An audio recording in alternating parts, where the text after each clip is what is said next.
นามัตถุรัตนตยัสสะขอถวายความนอบน้อมแด่พระรัตนตรัย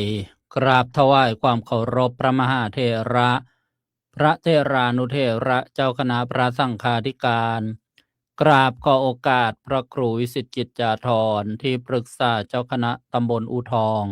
เจ้าอาวาสวัดท่าประหยาจักรขอนมัสการเพื่อนสหธรรมิกทุกรูปและสวัสดีน้องสมณเณรเจริญพรโยมพ่อโยมแม่โยมปู่โยมย่าโยมตาโยมยายโยมลุงโยมป้าโยมน้าโยมอาญาติโยมอุบาสกอุบาสิกาผู้ฟังผู้ชมทุกท่านขณะนี้ท่านกำลังรับฟังและรับชมรายการธรรมะสำเนียงเสียงเนอดำเนินรายการสดโดยอาตมาภาพพระสรายุทธสิริสาโรพระลูกวัดท่าประหยาจักรผู้อำนวยการสถานีวิทยุกระจายเสียงเพื่อการเผยแผ่พระพุทธศาสนาคลื่นสาธุเรดิโอ FM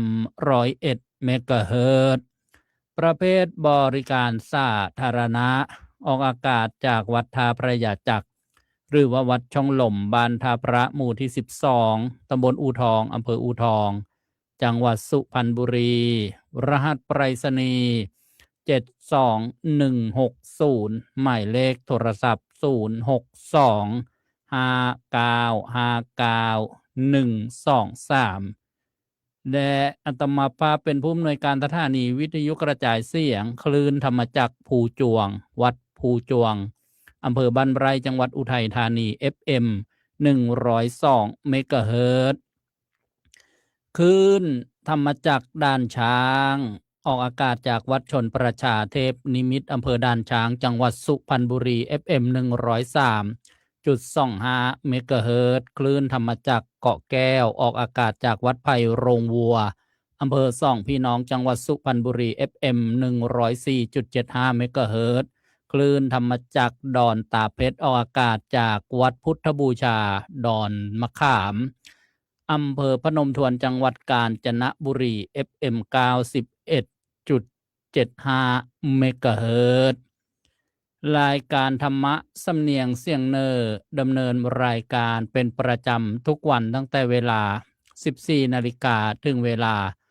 15 นาฬิกาพบกันวันนี้ตรงกับวันแรม 7 ค่ำเดือน 8 ล่างปีมะเมียวันพุธที่ 5 สิงหาคม พุทธศักราช 2569 และยังถ่ายทอดเชื่อมโยงสัญญาณไปยังสถานีวิทยุกระจายเสียงพระพุทธศาสนาในกำกับมหาเถรสมาคมและภาคีเครือข่ายรวมโดยช่วยกันเผยแผ่พระพุทธศาสนาหลายคลื่นความถี่พร้อมเพียงกันต้องกับขอบบุญขอบคุณครูบาอาจารย์ผู้อำนวยการทุกรูปทุกองค์ที่มีเมตตาธรรมเอื้อเฟื้อเชื่อมโยงสัญญาณมาออกอากาศอย่างสถานีที่ท่านรับผิดชอบและบริหารดูแลอยู่และเจริญพรอนุโมทนาบุญญาติโยมผู้อำนวยการผู้บริหารสถานีทุกคลื่นความถี่ตลอดถึงเจ้าหน้าที่เทคนิคประจำสถานีทุกคลื่นความถี่ที่ได้เอื้อเฟื้อเชื่อมโยงสัญญาณนอกจากนั้นยังถ่ายทอดไปยังสื่อออนไลน์โซเชียลมีเดียหลายช่องทางหลายแพลตฟอร์มทั้งของสาธุเรดิโอของศูนย์ปฏิบัติธรรมดีเมืองแมนเชสเตอร์ประเทศอังกฤษของธรรมทูตคฤหัสถ์วิถีพุทธภาคพื้นอเมริกาของพระครูสุนทรธรรมนิเทศด็อกเตอร์และครูบาอาจารย์อีกหลายรูปหลายท่านด้วยกันกับขอบบุญขอบคุณมาณโอกาสนี้และยังมีวิทยุออนไลน์ในระบบปฏิบัติการโทรศัพท์ Android โหลดมาติดตั้งรับฟังกันได้พบกับรายการธรรมะสำเนียงเสียงเนออีกเช่นเคยเจริญพรทักทายผู้ฟังทุกคลื่นความถี่ที่หมุนคืนมารับฟังเสียงเนอของชาวจังหวัดสุพรรณบุรีวันนี้ก็ยังอยู่กันในหัวข้อการบรรยายนะเรื่องเข้าพรรษาน่ารู้เป็นตอนที่3นะทักทายเบื้องต้นสำหรับทันทีได้เข้ามาสู่รายการทางหน้าจอออนไลน์มีใครกันบ้างจะได้รู้ได้ทราบว่าเป็นรอบถ่ายทอดสดจริงๆแล้วก็เจริญพรเพื่อไว้ในรอบรีรันรอบฉายซ้ำนะรอบฟังซ้ำทุกท่านเพื่อประโยชน์ในการรับชมรับฟังธรรมะ สิ่งละอันพันละน้อยโยมส้มยิ่งมีชื่อจากบ้านมีลพบุรีโยมวิชาญพลอยยอดจากอุบลราชธานีโยมเล็กสมพรอินอำนวยทีมงานลูกน้อยห้อยสั่งอูทองโยมปลาเกษินีไมนุษย์จากนนทบุรีโยมปินทิพย์เด่นชัยประดิษฐ์ตราดอุทองโยมส้มนึกนกสกุลบ้านฉางสองพี่น้องทักทายโยมนวลซี่แบโรจากประเทศอังกฤษยามเช้าประมาณ 8 นาฬิกาที่ประเทศอังกฤษแล้วก็ยุโรปโยมคมชานมาลาจากจังหวัดนครนายกอนุโมทนายมนวลซี่แบโลบอกว่าแชร์แล้วเด็กเก่าบางลีบอกว่าเข้าพรรษาคือการอธิษฐานทำความดีนะก็ว่ากันไปในการได้อธิษฐานจิตอธิษฐานใจที่จะทำความดีโยมกนกวันอินทันจากน้องขายแม่แต้วอุนาซี่อนุโมทนายมหน่อยเทเลอร์โยมก้นใจชาวส่วนอุทองโยมลังพันธิพาอัครพานุพัฒน์มัตสีสีสยามเจริญพรจากสะแก้วโยมสุชาดาโกรธจากเยอรมนีโยมกอบกุลบัณฑิตจากจังหวัดสตูลอนุโมทนายมชลวยชมสี่อูทองเจริญพรโยมอีเปรมจิตนี่บริษัทท้องฟ้าทัวร์มาเอง ยังไม่ได้คุยในเรื่องรายละเอียดทัวร์ไปอินเดียเลยเดี๋ยววันนี้จะมีประชาสัมพันธ์ทันทีจะไปกราบสังเวชนียสถาน4 ตำบลทั้งที่พิเศษเมืองสังกษะเมืองอัคราเมืองนิวเดลีนั้นเมืองอัคราก็มีทัชมาฮาลสิ่งมหัศจรรย์ของโลกก็เป็นปกิณกะไตเติ้ลก็แล้วกันเนาะโยมแม่สำลีเล่าเมืองกลางจากอุบลราชธานีกับนมัสการพระครูอุบลวชิรกุลวัดป่าชุมชนฟ้าห้วน FM 88.7 เมกะเฮิรตซ์อำเภอ4เมืองใหม่จังหวัดอุบลราชธานีด้วยความเคารพครับเมตตามาทักทายทุกวันเลยโยมชลวยโจมสีรายงานบอกว่าฟังทางวิทยุโยมเฉลียงเสื้อคำอูทองโยมเฮงสุภัตราทีปลาทีมงานลูกน้อยห้อยสั่ง UPM Service อนุโมทนาสาธุโยมมัตสีบอก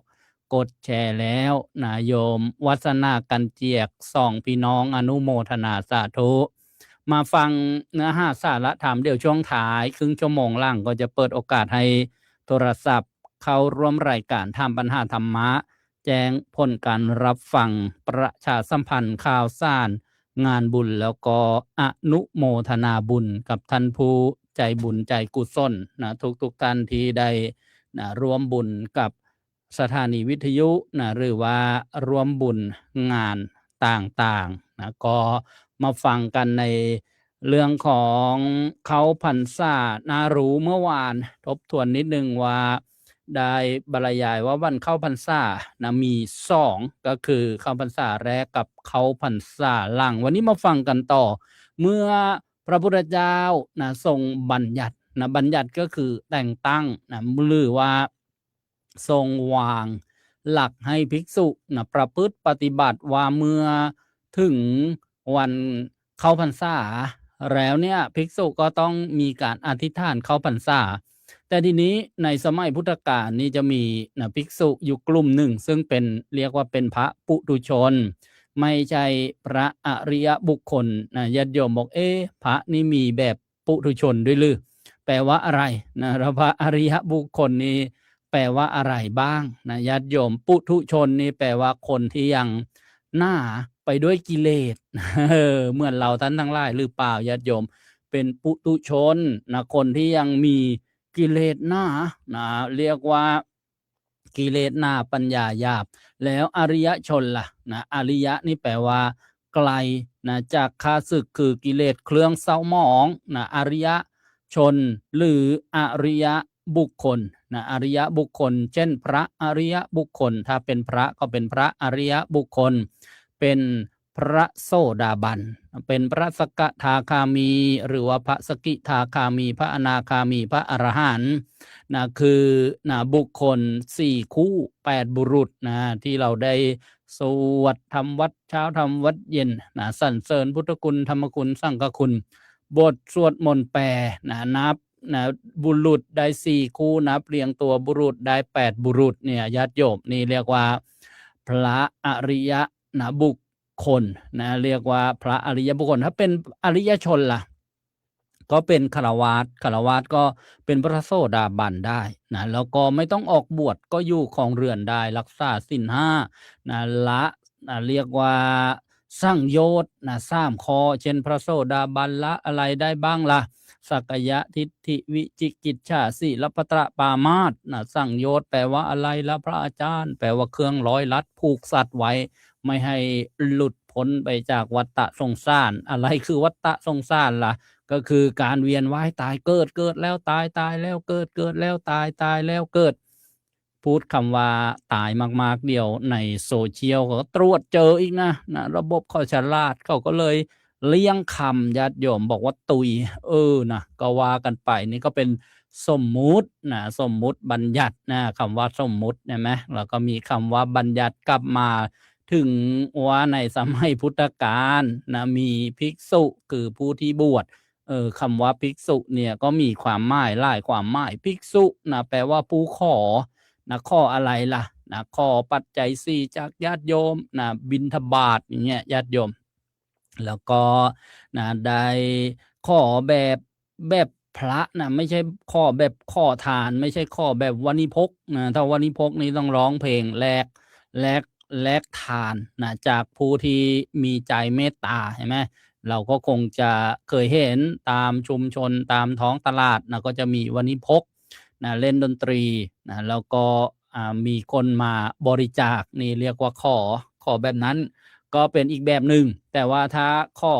นะแบบอริยะนะก็เหมือนภิกษุเนี่ยเดินจาริกตอนเช้านะไปบิณฑบาตโยมนะทราบความประสงค์นะของพระว่าท่านมาภิกขาจารย์ภิกขาจารย์เที่ยวบิณฑบาตนะก็จริงๆก็คือเรียกว่าไปโปรดสัตว์นะเปิดประตูสู่ทางสวรรค์ให้สัตว์ต่างๆคำว่าสัตว์นี่แปลว่าไม่ใช่ว่าคำหยาบคายนะญาติโยมสัตวะนี่แปลว่าผู้คล้องในการเวียนว่ายตายเกิดอยู่นะท่านไปเปิดประตูสวรรค์ไม่ถึงอะไรเห็นก็เป็นบุญตาเจรจาก็เป็นบุญปากได้อุปธรรมอุปถากนี่ก็เป็นบุญตัวได้ระลึกนึกถึงคุณของท่านก็เป็นบุญใจนะแม่แล้วก็ได้มากมายเลยนะนี่เรียกว่าวัฒนธรรมประเพณีนะชาวพุทธนะเช้านะท่านไปโปรดสัตว์นะผู้ที่รู้มีศรัทธานะว่าท่านมานะแสวงหาอาหารซึ่งเป็นสิ่งสำคัญในปัจจัย4ในการดำรงชีวิตนะข้าวผ้ายาบ้านสำหรับชาวบ้านนะบิณฑบาตนะจีวรที่อยู่อาศัยหรือว่าเสนาสนะแล้วก็กิลานเภสัชเรียกว่ายารักษาโรคโยมนะก็ปรารถนาบุญนะชีวิตของโยมเนี่ยยุ่งนะไปด้วยการงานอะไรต่างๆนะชีวิตฆราวาสเป็นนะที่คับแคบนะจะทำให้บริสุทธิ์ผุดพองนั้นก็บางครั้งเหตุปัจจัยไม่เอื้อก็ยากนะก็ได้ทำทานก็ยังดีนะทำรักษาศีลก็ดีขึ้นมาอีกนะเจริญภาวนาก็ดีเลิศขึ้นมาอีกเพราะฉะนั้นเนี่ยคำว่าภิกษุนะแปลว่าผู้ขอนะภิกษุนะแปลว่าผู้เห็นภัยในวัฏฏะสงสารคือเห็นการเวียนว่ายนะตุยเกิดแล้วนะเป็น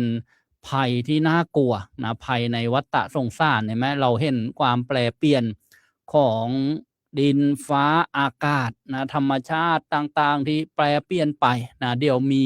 ภัยมาทางโน้นทางนี้ทางนั้นอยู่กับบ้านบางทีก็มีภัยเดี๋ยวที่เราไม่คาดคิดนะแผ่นดินไหวภูเขาไฟระเบิดน้ำท่วมไฟไหม้อะไรอย่างนี้เป็นต้นแล้วก็บางครั้งไปในยวดยานพาหนะก็เกิดนะอุบัติเหตุอะไรต่างๆหรือไปดีๆนี่แหละก็มีคนที่นะสติสตังไม่ดีมาทำร้ายมาพลากเอาชีวิตไปนี่เรียกว่าเป็นภัยในวัฏฏะสงสารท่านเห็นอย่างนี้แล้วทำชะไหนน้อนะเราจึงพ้นไปจากสิ่งเหล่านี้ได้ก็เห็นว่า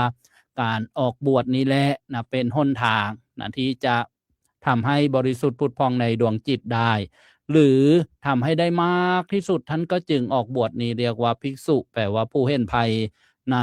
วัฏสงสารนะภิกษุแปลว่าผู้นุ่งห่มผ้าที่เขาตัดเป็นชิ้นๆอย่างเงี้ยนี่ก็เป็นโดยนะสังเขปทีนี้ก็กล่าวว่าโอ้ในสมัยพุทธกาลเนี่ย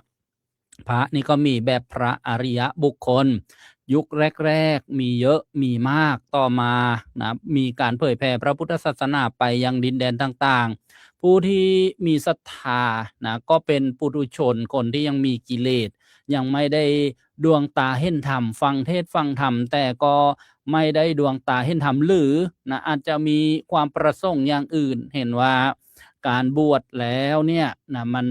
ทำให้มีปัจจัยในการบริโภคใช้สอยนะก็เข้ามาบวชในพระพุทธศาสนานะเรียกว่า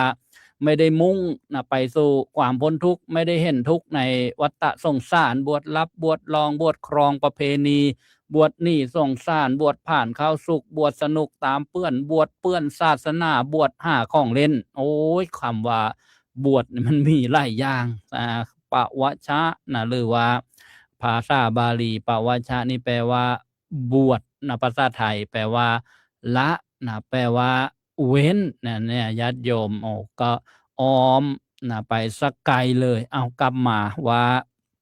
ในสมัยพุทธกาลเนี่ยเมื่อมีภิกษุปุถุชนเข้ามาบวชแล้วก็จะมีกลุ่มหนึ่งที่จะปรากฏในพระไตรปิฎกเป็นที่มาของพระบัญญัตินะหรือสิกขาบทต่างๆที่พระพุทธเจ้าทรงบัญญัตินะหรือว่าแต่งตั้งให้ภิกษุประพฤติปฏิบัติเป็นขนบเป็นธรรมเนียมนะเป็นข้อฝึกตนให้ภิกษุกลุ่มนี้นะเรียกว่ากลุ่มฉัพพคีนะฉัพพคีเนี่ยมาจากคำว่ากลุ่มที่มี6ท่านด้วยกันปัญจะเนี่ยแปลว่า5ปัญจวัคคีย์นี่กลุ่ม5นะฉัพพคีนี่กลุ่ม6ปัญจวัคคีย์นี้เป็นพระอรหันต์นะรุ่นแรกที่พระพุทธเจ้าทรงโปรดนะหรือประทานให้ไปเผยแผ่พระพุทธศาสนาแต่ฉัพพคีย์นี้เป็นภิกษุปุถุชนที่ค่อนข้างจะดื้อนะทำเรื่องต่างๆก่อเรื่องต่างๆจนชาวบ้านนะมาโพลธนาติเตียนว่ากล่าวนะว่าภิกษุนะสาวกของพระสักยะบุตรเนี่ยทำไมประพฤติเช่นนี้เนี่ยเรียกว่าโพลธนาก็มาฟ้องพระพุทธเจ้าพระพุทธเจ้าก็ทรงบัญญัติสิกขาบทต่างๆทีนี้ในเรื่องพุทธบัญญัติที่มีหัวข้อว่าห้ามภิกษุจำพรรษาไม่ถึง3เดือนลีกนะไปสู่ที่จาริกนะมาเข้าสู่เนื้อหาวันนี้นะญาติโยมทีนี้เมื่อพระพุทธเจ้าทรงบัญญัติให้ภิกษุจำพรรษาแล้วเอาและภิกษุก็เข้าใจว่าจำพรรษาก็คือหยุดอยู่กับที่หน้าฝนฤดูฝนแต่ทีนี้ก็ไม่มีคำบัญญัติว่าต้องอยู่กี่เดือนนะหรือนะเท่านั้นจึงจะเที่ยวจาริกไปที่อื่นได้นะพอหยุดจุ๊บนี่หน่อยหนึ่งนะอันนี้ก็ความหมายโดยความเข้าใจง่ายๆนะสำหรับชาวบ้านญาติโยมที่ได้นะครับอ่านในพระไตรปิฎกนะเล่มที่4มาเนี่ยญาติโยมทีนี้กลุ่มภิกษุ6รูป6ท่านเนี่ยพอในฤดูฝนเนี่ยยังไม่หมดเลยนะก็เที่ยวจาริกไปอีกก็โดนชาวบ้านนะตำหนิติเตียนนะเหมือนเดิมเลยนะเห็นไหมนะชาวบ้านนี่โพลธนาเพ่งโทษนะว่าฉะนั้นนี่พระสมณะเชื้อสายพระสักยบุตรเนี่ยจึงได้เที่ยวจาริกตลอดไปเลยเล่าฤดูหนาวฤดูร้อนฤดูฝนเหยียบย้ำติณชาติอันเกี่ยวสดนะทีนี้พอนะมีเรื่องโพลธนาเพ่งโทษต่างๆเนี่ยแม้กระทั่งพวกภิกษุนะที่เป็นผู้มักน้อยก็ได้ยินชาวบ้านโพลธนาก็มาทูลนะบอกกับพระพุทธเจ้าพระพุทธเจ้าก็ตรัสประชุมแล้วก็บัญญัตินะรับสั่งกับภิกษุทั้งหลายวันนี้ภิกษุทั้งหลายนะภิกษุจำพรรษาไม่อยู่ให้ตลอด3เดือนต้นหรือ3เดือนหลังนะไม่พึงหลีกไปสู่จาริกนะรูปใดหลีกไปต้องอาบัติทุกกฎนะอาบัตินี้แปลว่าความต้องนะหรือว่ากิริยาอันล่วงละเมิดข้อที่พระพุทธเจ้าทรงบัญญัติไว้นะเรียกว่าอาบัติแล้วก็มีโทษอยู่เหนือตนหมายถึงว่าอะไรเมื่อต้องไปแล้วนะภิกษุผู้นั้นนะหรือว่าพระรูปนั้นเนี่ยจะทำให้ท่านเองนะกลับมาเป็นผู้บริสุทธิ์นะปลดเปลื้องอาบัติเองไม่ได้นะต้องเป็นอะไรล่ะทีเนี้ยก็ต้องปรงอาบัติแก้อาบัตินะกับใครกับภิกษุกับคณะหรือ กับสงฆ์ก็จะมีรายละเอียดไปอีกอันนี้โยมก็นะฟังเพลินๆไปนะเพราะว่าถ้าฟังหนักๆรายละเอียดต่างๆนี่ก็จะเหมาะกับพระภิกษุแล้วก็พอฟังมากไปเนี่ยนะผู้ที่สนใจนะศรัทธาจะบวชก็อาจจะท้อใจนะท้อใจโอ้ยการเป็นภิกษุนี่ไม่ใช่เป็นง่ายๆนะไม่เอาดีกว่าไม่เอาแล้วทีนี้แหละญาติโยมประเพณีการบวชการเรียนเนี่ยก็อาจจะได้รับความนิยมนะลดน้อยถ้อยลงไปก็จะเป็นที่มาของว่าทำไมพรรษานี้นะพระวัดต่างๆนะมีสถิติลดน้อยถ้อยลงเช่นวัดบ้านเรานะวัดใกล้บ้านเราวัดที่เรารู้จักนะกว่าจะได้5 รูป10 รูปเนี่ยโอ้โหยากหนักยากหน้านะบางครั้งเราคงได้ยินว่าเดี๋ยวนี้มีวัดหลวงนะแบบใหม่ขึ้นมาแล้วนะวัดหลวงเนี่ยวัดหลวงนี่ก็คือวัดหลวงตานะท่านก็ว่ากันอย่างนั้นนะหลวงตาที่หมดภาระทางโลกแล้วนะไม่ได้ทำกิจการงานอะไรต่างๆแล้วเนี่ยก็มาอุปสมบทมาบวชกันอันนี้ไม่ใช่ว่าไม่ดีนะก็ดีนะการบวชนะเป็นการขึ้นสู่ที่สูงนะทำชีวิตให้ประเสริฐด้วยความมุ่งหมายนะที่ดีงามตามที่พระพุทธเจ้าได้ทรงบัญญัติไว้อันนี้ก็มาฟังเรื่องว่าภิกษุนะอยู่แล้วไม่อยู่ให้ครบ3 เดือนนะฤดูฝนหรือพรรษาต้นหรือพรรษาหลังเนี่ยเที่ยวจาริกออกไปก่อนนะก็ต้องอาบัติทุกกฎนะทุกกฎนี่แปลว่าทำความดีให้ตกลงไปนะหรือนะเป็นความชั่วอย่างหนึ่งก็ได้มาฟังหัวข้อว่ามีการไม่จำพรรษาก็มีนะหัวข้อว่าพุทธบัญญัติห้ามการไม่จำพรรษาในสมัยนั้นเนี่ยกลุ่มภิกษุฉัพพคีนะก็กลุ่มเดิมนั่นแหละ6 ท่านนี่แหละไม่ประสงค์จะจำพรรษานะหมายถึงว่าพอถึงเวลานะฤดูฝนแล้วก็เที่ยวจาริกเลยอาวาสไปเลยวัดที่อยู่ได้เนี่ยเห็นไหมเพราะฉะนั้นเนี่ยภิกษุนะก็เลยกราบทูลกับพระพุทธเจ้าว่ากลุ่มพระฉัพพคีนะไม่จำพรรษาพระพุทธเจ้าก็รับสั่งว่าห้ามนะภิกษุทั้งหลายนะภิกษุจะไม่จำพรรษาไม่ได้นะรูปใดไม่จำพรรษารูปนั้นต้องอาบัติทุกกฎนี่ก็คือถ้าโยมเจอพระถามพระคุยกับพระสนทนากับพระท่านบอกว่าอาตมาไม่จำพรรษาหรอกนะพรรษากินไม่ได้อะไรอย่างเงี้ยนะก็พึงรู้ไว้นะภิกษุรูปนั้นเนี่ยไม่ทำตามโอวาททำคำสั่งสอนของพระสัมมาสัมพุทธเจ้านะเรียกว่าเป็นอาบัตินะละเมิดนะข้อที่พระพุทธเจ้าทรงบัญญัติไว้ในสมัยต่อมาเนี่ยในเนื้อ5พระไตรปิฎกท่านก็กล่าวว่าพระฉัพพคีเนี่ยไม่นะประสงค์ที่จะจำพรรษาในวันเข้าพรรษามีอาการก็คือแกล้งนะล่วงเลยอาวาสก็คือวัดที่จะอยู่จำพรรษาภิกษุก็กราบทูลกับพระพุทธเจ้าเนี่ยพระพุทธเจ้าก็บัญญัตินะว่าถ้าภิกษุไม่ประสงค์จะจำพรรษาในวันเข้าพรรษาเนี่ยไม่พึงแกล้งล่วงเลยอาวาสไปเสียรูปใดแกล้งล่วงเลยไปเสียเนี่ยต้องอาบัติทุกกฎนะนี่ก็เป็น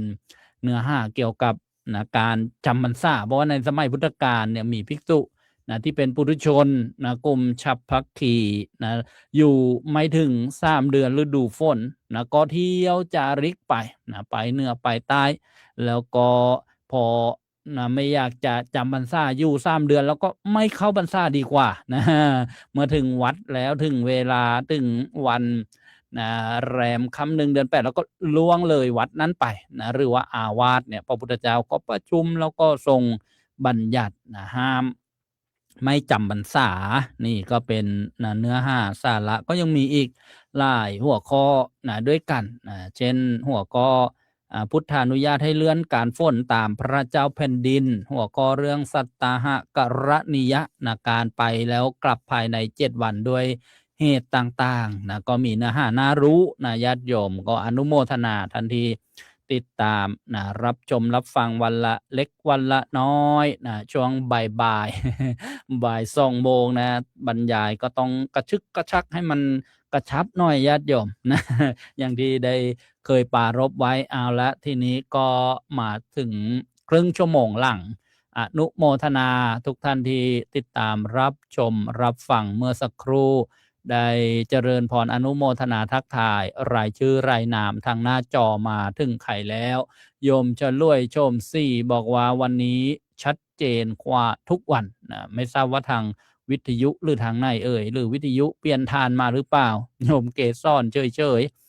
โยมคำรณนาคทองอินจระเข้สัมพันธ์อนุโมทนาสาธุโยมพิษณุจากประจวบคีรีขันธ์โยมนัทชลักษณ์นะจันผ้านะชื่อยาวกว่านามสกุลอนุโมทนาโยมจิ๊บอีเวนต์นะจากประเทศอังกฤษอนุโมทนาสาธุโยมก่อนสวยจากอุบลราชธานีโยมครูเปิ้ลทวีวันอนุโมทนาเมื่อวานได้ร่วมบุญบำรุงสถานีมา300 บาทขออนุโมทนากับโยมครูเปิ้ลนะทวีวันนะเรียกว่าทำบุญค่ากระแสไฟฟ้าแล้วก็อุทิศบุญให้ร้อยตำรวจตรีสนองห้อยแดงแล้วก็บิดามารดาญาติทั้งหลายอนุโมทนาสาธุโยมบังออนสุภประเสริฐจากกรุงเทพมหานครโยมมลฤดีหน่อยมาลุนจากอิสราเอลช่วงนี้ก็ประมาณ5 โมงเช้านะโยมแต้วกิดาวันสายทองอูทองโยมชัดชายก่อนส่งแก้วประจวบคีรีขันธ์ดีเจดิโดซ่อนเพชรดำบันวัดพิษโสภารามจบรายการไปเมื่อชั่วโมงที่แล้วอนุโมทนาสาธุโยมวัยเด่นชัยประดิษฐ์ราชอุทองโยมบุญเรือนพัดเย็นบางสะพานน้อยประจวบคีรีขันธ์ภูจองโนนพึ่งอุบลราชธานีโยมชมมั่นจงดีโยมละออนูทองนะจากดอนขาอูทองอนุโมทนาโยมกนกวันอินทันโยมเทียนทองต้นสีอนุโมทนาโยมวันเพ็ญรักรุ่งนะโยมนะลมเชยซอยแสงอนุโมทนาซอยแสงอ่านผิดก็ขออภัยนะโยมสี่สมัยชัยบุตรสะแก้วโยมเคลโอหายไปในมาไลวันจากฝรั่งเศสอนุโมทนาสาธุโยมแดงฮัตเซ่จากอังกฤษยามเช้านะโยมบอกว่าไม่ค่อยมีเน็ตนะมุ่นตลอดเลยนะจะเกี่ยวกับสภาพอากาศที่ร้อนหรือเปล่านะโยมประนอมสิครินวรานนท์ภูเรือจังหวัดเลยอนุโมทนาสาธุโยมเชียงใหม่สี่เฮรานครปฐมโยมพาม่วงจาบบอกว่ามาฟังธรรมะแล้วดี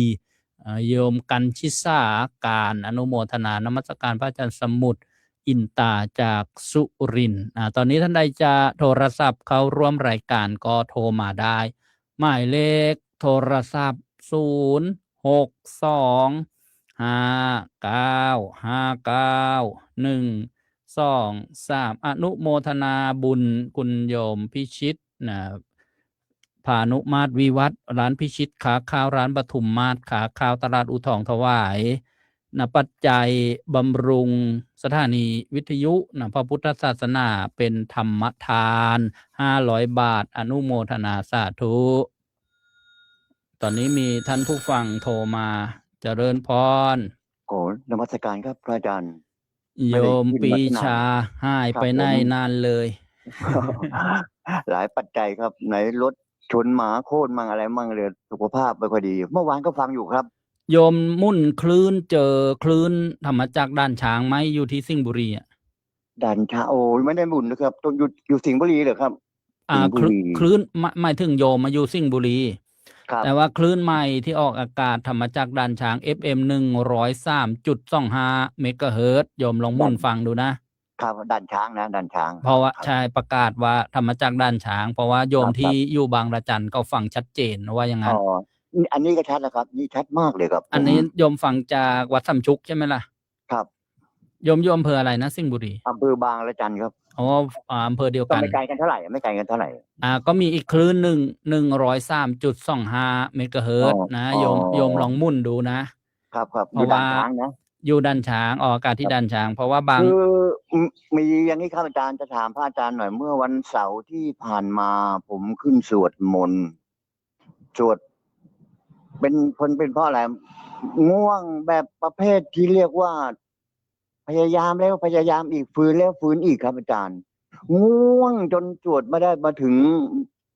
บทอะไรนะบทกวดน้ำอีมินาบทใหญ่เขาก็พยายามฝืนนะครับฝืนเท่าไรก็ไม่ได้เลยต้องหยุดตรงนั้นครับ แล้วก็ลงมากะว่าจะหลับก็ไม่หลับนึกถึงแต่เหตุการณ์ที่เกิดขึ้น ไม่ทราบเป็นเพราะอะไรครับอาจารย์วันนั้นผิดปกติครับ เขาเรียกนิวรณ์มันเป็นเครื่ นิ อง ว กั้น รณ์ นิวร เป็ ณ์ น มัน มาร เข้าไอตัว มาร คนทำความดีไม่สำเร็จก็เพราะโดนพวกอันเนี้ยกั้นไว้ อ๋อ ง่วง นี่เองเนี่ย มันมี นี่ 5 ตัว เนี่ย นะ ครับ กามฉันทะ พยาบาท ถี พ น ยา มิ บาท ทะ นะ แล้วก็ กรร อุ ม ทธัจจะ กุกุจจะ แล้วก็วิจิกิจฉา วิจิกิจฉา ก็ตัวกามนี่ก็คือเพลิดเพลินในกาม ในความสุขสบาย โอ้ ไม่เอาหรอกลำบากไม่ทำ ไอ้ตัว อ๋อ พยาบาทก็หมั่นไส้มันนะ โอ้โฮ ไม่ไปทำร่วมกับมันหรอก ก็ทำ เนี่ย ไม่ พูด ได้ นี่ขนลุก แล้ว เล ก็ ยครับอาจาร ไอ้ ย์ ขน ไอ้ ลุกเลย ไอ้ตัวง่วง โอ๊ย มันจะชวนให้นอนตะพึดตาห ค นั รั ก บ ครับ โอ้โฮ ไม่เคยเป็นอย่างนี้มาก่อน แล้วก็ ไอ้ พยายามนะครับ ผมพยายามสู้ พยายามฝืน นะ ก็สู้ไม่ได้ ไอ้ อะครับ ตัว ผม อุทธัจจะนี่คือนะมันเสียดายไอ้สิ่งที่ผ่านมา ไอ้นั่นก็ไม่ได้ทำนะ แล้วก็วุ่นวายไปกับอนาคต ไอ้นั่นก็อยากจะทำ นะ อุทธัจจะกับไอ้กุกุจจะ แล้วก็ไอ้ อ๋อ วิจิ นิ กิจ ว ฉา รณ์ ไอ้ตัว กิจ สงสัย ฉา เฮ้ย มันมีจริงหรือเปล่าบุญน่ะ อ๋อ บาปนรกมันมีจริงไหม? นะ พอเขาชวนทำบุญ เฮ้ย มันจะได้บุญจริงหรือเปล่า? พระดีจริงหรือเปล่า? แต่เพื่อนชวนไป เฮ้ย ไปกินเหล้ากันเว้ย ไป อ๋อ ๆ ๆ มันไม่สง ไป สัยนะ ไอ้พวกอันเนี้ยมันไม่สงสัย พอไปดูการละเล่นการแสดง โอ้โฮ หูผึ่ง ตาแจ้ง ตาส อ๋อ ว่าง สนุกจะ อ๋อ ตายไปอย่างเงี้ย โอ้โฮ ผม มัน ไม่เคยเป็นมาก่อนเลย ก็ เป็นอะไรนะ ก็มีอุบาย เขาเรียกว่าอุบายแก้ง่วง เช่น เอานึกถึงแสงสว่าง เอาไม้หย่อนหู ปั้นหูปั้น แล้วลูบ ครับ หน้ามองนะไปที่ไกล ๆ ขว้าง ๆ ครั นี่ บ เรียกว่า หรือมันไม่ไหวก็นอนนะแบบพระอานนท์ ขออภัยนะ ที่พระพุทธเจ้าไปโปรดพระมหาโมคคัลลานะ เรื่องอุบายแก้ง่วง นะ อ๋อ ในพุทธประวัติ เหตุนี้เองเลยนะ ก็ โอ้ ฝึก ผ ไป ม โยมนะ หมายถึงว่าเราก็เจริญสตินะ เจริญสติให้สติมันแก่กล้าขึ้น หรืออินทรีย์บารมีนะเรามันยังอ่อน เราก็บ่มไปทีละเล็กทีละน้อย อ๋อ พิจารณาธรรมะก็ได้ พิจารณาข้ออัดข้อธรรมที่เราสวด แล้วเราก็จะมีปีติ แล้วความง่วงต่างๆอะก็จะบรรเทา หรือบางครั้ง ร่างกายเราเพลียนะ นอนดึก ทำงานมาเหนื่อยนะ อ๋อ มันก็เป็น ครับ ไปได้ เหตุปัจ ครั จั บ ย ครับ แต่วันนั้น โอ้โฮ ผิดปกติ ง่วงมาก ฝืนเท่าไรนะ ผมก็พยายามสู้นะครับ อ๋อ ฝืน ไม่งั้นก็ไม่ได้ โอ้โฮ เพราะฉะนั้นเนี่ย เวลาพระท่านขัดเกลากิเลส จึงมีข้อธุดงค์ เรียกว่า เนสัชชิกสมาทานว่า จะไม่นอนนะ จะอยู่ด้วยอิริยาบถ 3 ยืน เดิน นั่ง เว้นเอาหลังแตะพื้น เห็นไหม? ยืน เดิน นั่ง ยืน เดิน นั่ง เว้นเอาหลังแตะพื้น แล้วพระในสมัย ครับ พุทธกาลน่ะ ที่ท่านทำความเพียรน่ะ บางรูปบางองค์นี่ 40 ปีไม่นอนเลยนะ ก็มีนะ อ๋อ ครับ เรียก ครั ว่า บ ทำความเพียร นี่ เอาละก็ฝึกต่อไปวันละเล็กวันละน้อย อย่าลืมหมุนคลื่นธรรมจักรด้านช้าง ทดสอบ ธรร ท ม ด จั ล ก อง รด้าน ฟัง ช้า ดู ง นะ ครับ 103.25 เมกะเฮิรตซ์ หมุนช้า ๆ เวลา ห หมุน น 5 คลื่นนั่น ไป น่ะ ครับ ขอนมัสการพระ เจ อาจา ริ รย์ ญ เท่า พ นี้นะ ร ครับ สาธุ ครอันนี้ ับ เป็ ผ น ม สวัสดีครับ โยมปีชา กันเทียง จากบางระจัน สิงห์บุรีหายไปนานหลายปี เมื่อสักครู่อนุโมทนาบุญโยมพิชิต พานุมาตร วิวัฒน์ ได้ร่วมบำรุงสถานี ปัจจัยมา 500 บาท แล้วก็ยังมีทำบุญปัจจัย 4 อาตมาภาพอีกนะ 500 บาท อนุโมทนาร้านพิชิตค้าข้าว ร้านปทุมมาศค้าข้าว ตลาดอู่ทอง ถวายปัจจัย 4 แล้วก็ยังถวายยานพาหนะอีก 1 คู่ รองเท้านะ ถวายรองเท้าใหม่อีก 1 คู่ แล้วก็มานิมนต์ให้ไปรับบิณฑบาตนะที่บ้านโยมบ้างนะ ช่วง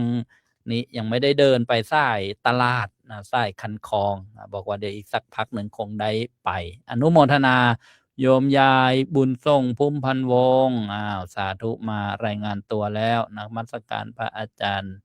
สมุทรนะส่งข่าวมานะเยอะแยะเลยนะโยมคิวโอ โยมแดง โยมพิษณุ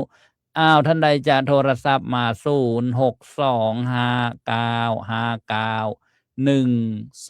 0625959123 มีเวลานะ มีเวลาแล้วก็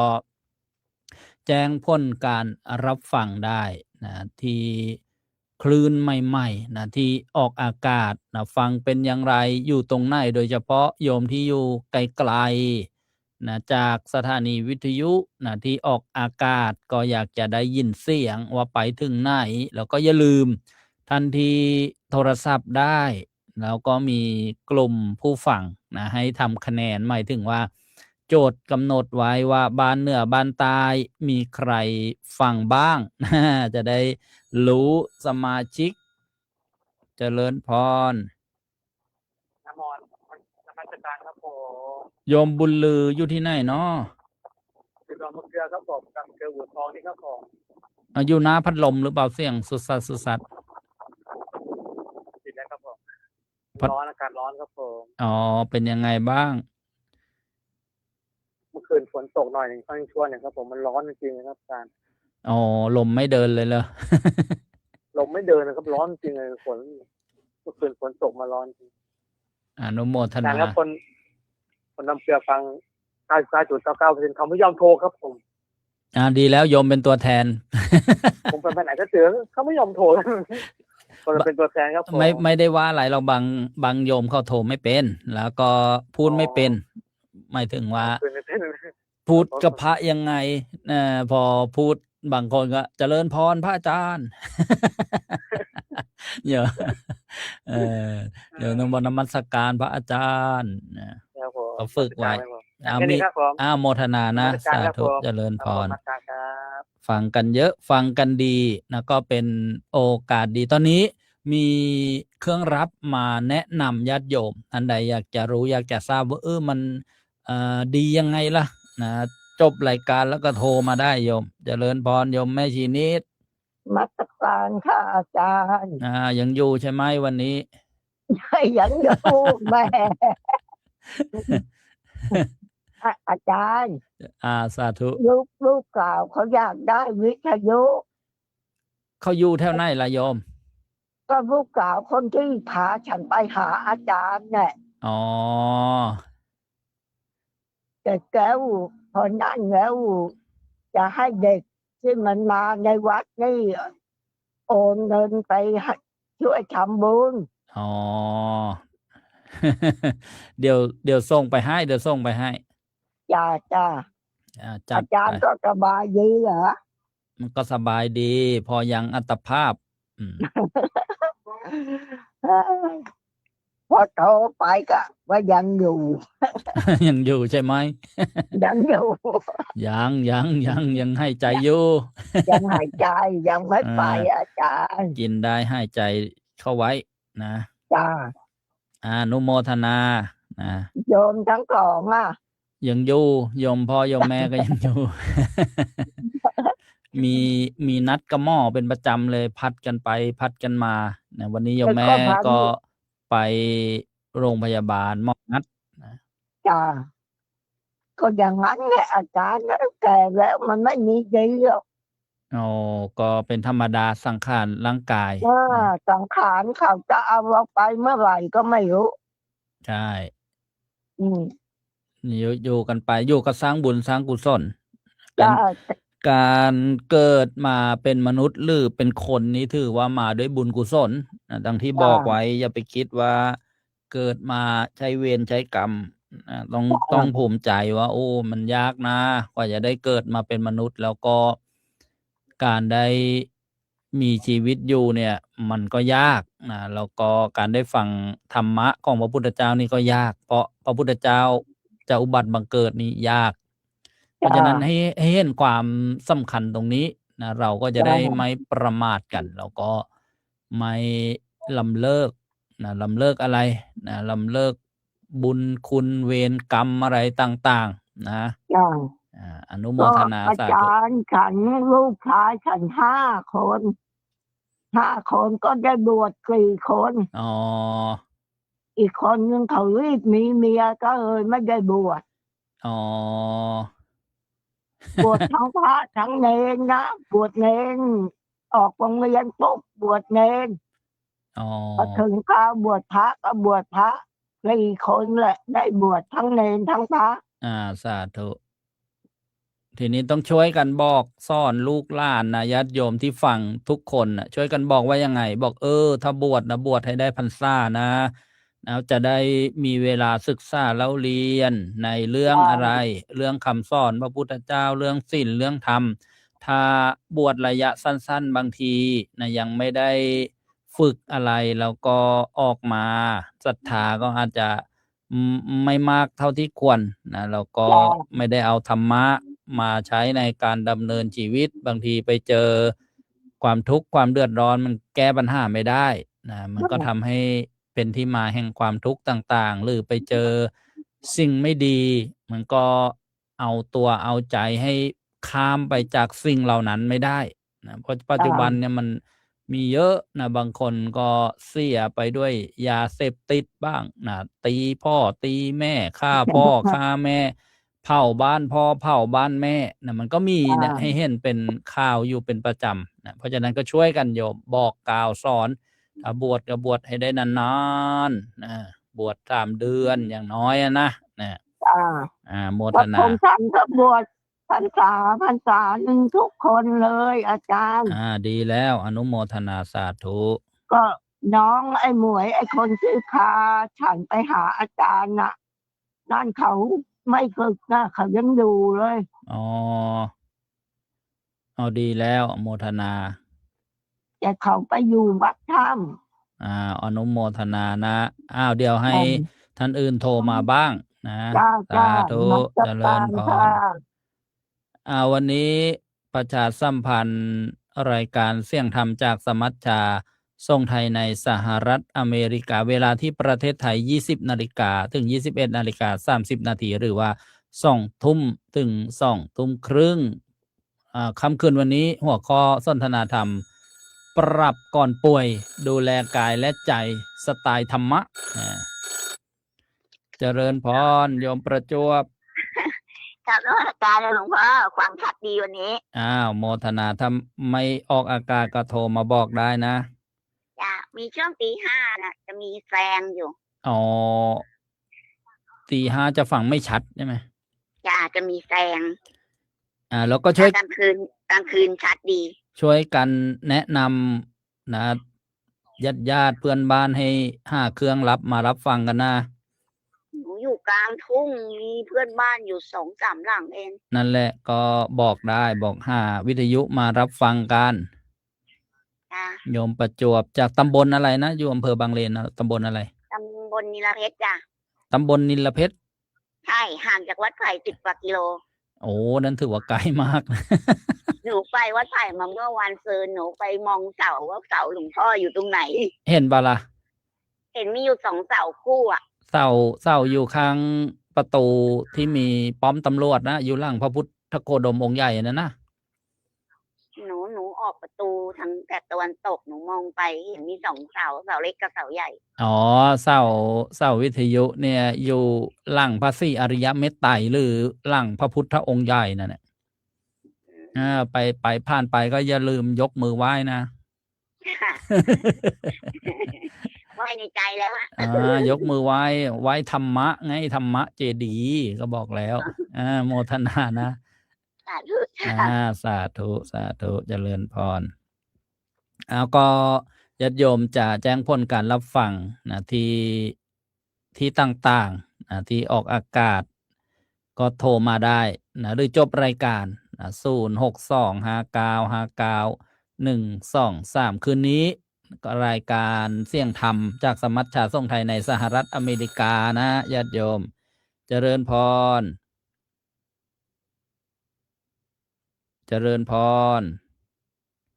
เวลาโทรมาโยมปิดวิทยุก่อนนะ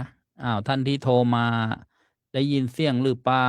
ฟังจากโทรศัพท์นะเลขท้าย146เจริญพรบางทีอาจจะกดไม่ค่อยถูกนะโยมเป็นผู้สูงอายุตาบ้างหูบ้างมือบ้างท่านที่โทรมาพูดได้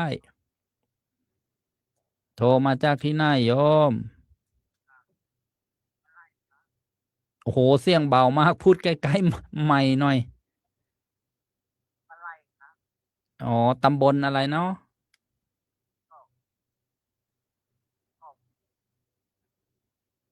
เจริญพรอยู่ตำบลอะไรโยม ดอนมะกอก ทุ่งมะกอก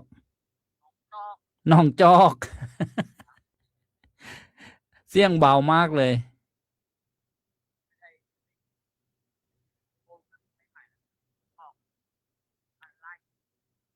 อ๋อ อนุโมทนานะ สาธุ สาธุ เดี๋ยวคราวหน้าจะมีแจกรางวัลด้วยนะ เจริญพรคราวหน้านะ สาธุ คราวหน้าจะเอาวิทยุมาแจกนะ ใครโทรมาก็จะได้รับ1 เครื่องนะ ต้องมีโปรโมชั่นโยม เจริญพร นมัสการเจ้าค่ะ โทรจากที่ไหนโยม อ๋อ แสงอรุณค่ะ แสงอรุณทับแก อ๋อ ฟังคืนไหนเอ่ยวันนี้ วันนี้ฟังของวัดทางสายค่ะ อ๋อ ตั้งแต่เมื่อวานแล้ว เพราะว่าวัดนาล้อมไม่ได้ยิน ฟัง ไม่ มา มี ฟังมานานหรือยังโยม ฟังมาตั้งกับปี6อะไรนะ63 อ๋อ เคยโทรหาท่านแล้ว และทีนี้ก็ไปผ่าตัดที่เล่าให้ท่านฟัง แล้วก็ไปอยู่นครปฐมแล้วก็กลับมา แล้วก็โทรหาท่าน แล้วก็ตั้งกันนั้นก็ยังไม่ได้โทรอีกเลย มันโอ้ ไม่รู้ หลายปีแล้วโยมเปลี่ยนเบอร์ไปหรือเปล่า ไม่มีชื่อบันทึกไว้เลย อ๋อมาแล้วอะค่ะ ตั้งกับปี63อะ โอ้ นานเกิน หน้า63ไม่64ไปผ่าตัด65ไปอยู่ โอ้ มาอยู่นครปฐม โอ้โห และ66กลับมาบ้าน โอ้ ยังอยู่รอดปลอดภัยมาถึงทุกวันนี้ ใช่ เนี่ย ค่ะยัง เป็น อยู่ บุญ ค่ะ นะ อ๋อ สาธุ แล้วก็เมื่อเดือนมีนา เป็นเริ่มงูสวัสดิ์ อ๋อ ยังโทรไปหาท่านอุดมวัดเลย อ๋อ พระครูอุดมวรานุวัฒน์นะกลางคืน ใช่ค่ะโทรไปหา อ่า ท่านก็เลยปัดให้ท่านว่าเอาปัดให้ อ๋อ บุญรักษานะ สาธุ นี่คือว่าที่เมื่อวานเนี่ยโทรผิดจำเบอร์ท่านไม่ได้ อยากจะรู้ว่า วันนี้ก็เลยฟังใหม่อีก อ๋อ ว่าเห็นท่านเจ้าคุณอุดมวัฒน์นั่นนะคะท่านบอกว่าให้มีพรรคพวกว่าจะซื้อโทรศัพท์จะซื้อวิทยุ ทีนี้ก็เล่าให้ท่านฟัง ท่านก็เลยก็คุณอะไรล่ะ ท่านนั่นแหละอาจารย์นั่นแหละ อ๋อ ให้ติดต่อสอบถามมาทางนี้ ใช่ว่าลองไปดู วัดนั่นสินาล้อมอ่ะท่านคุณต้นเอาไปหรือยัง อ๋อ ยังไม่ได้ส่งไป นั่นแหละก็เลยโทรมาถามดูเผื่อว่าถ้าหากส่งมาก็จะพาพรรคพวกไปซื้อ อ๋อ ที่วัดนั้น เขาเรียกว่าต้องบูชา ต้องไปบูชา โอ้อาจารย์ขอโทษค่ะช่วย เห็นแล้วก็อย่างนี้เลยท่าน ไม่เป็นไร วัตถุมงคล เดี๋ยวค่ะ เดี๋ยว โยมชื่ออะไรนะ ยุพินค่ะ ยุพิน นามสกุล ยังยืนค่ะ ยุพินยังยืน เดี๋ยว นะว่าไอ้ป้าแววอ่ะ รู้จักกันป่ะ เขาไม่รู้จัก อ๋อ แต่ว่า โยมรู้จักเขาดี อ้าว แล้วรู้บ้านรู้หน้าค่าตาป่ะ รู้จักหมดทั้งบ้านทั้งอะไรทั้ง อ้าว แล้วทำไมเขาไม่รู้จักโยมล่ะ ก็เขาคิดว่าเขาคงไม่รู้จักอะเพราะว่าออกมาจากอนามัยมานานแล้ว อ๋อ คือป้าแววป้าแถวนี้ อย่างนี้ เขาเป็นคนดังว่าอย่างนั้นเถอะ ใช่ และอีกอย่างหนึ่งคือว่าไม่ได้ไม่ไง คือว่าตั้งแต่ออกมาแล้วก็ไม่ได้เข้าอนามัยอีกนานๆจะไปทีนึงและทีนี้ป้าแววเขานะเขาก็ไม่รู้หรอก อ๋อ ว่าเป็นใครแต่ว่าวันศุกร์เนี่ยเขาโทรไปที่ท่านเจ้าคุณอุดมวัฒน์นะว่าชื่อป้าเขาเรียกป้าแป๊ดเลยบอก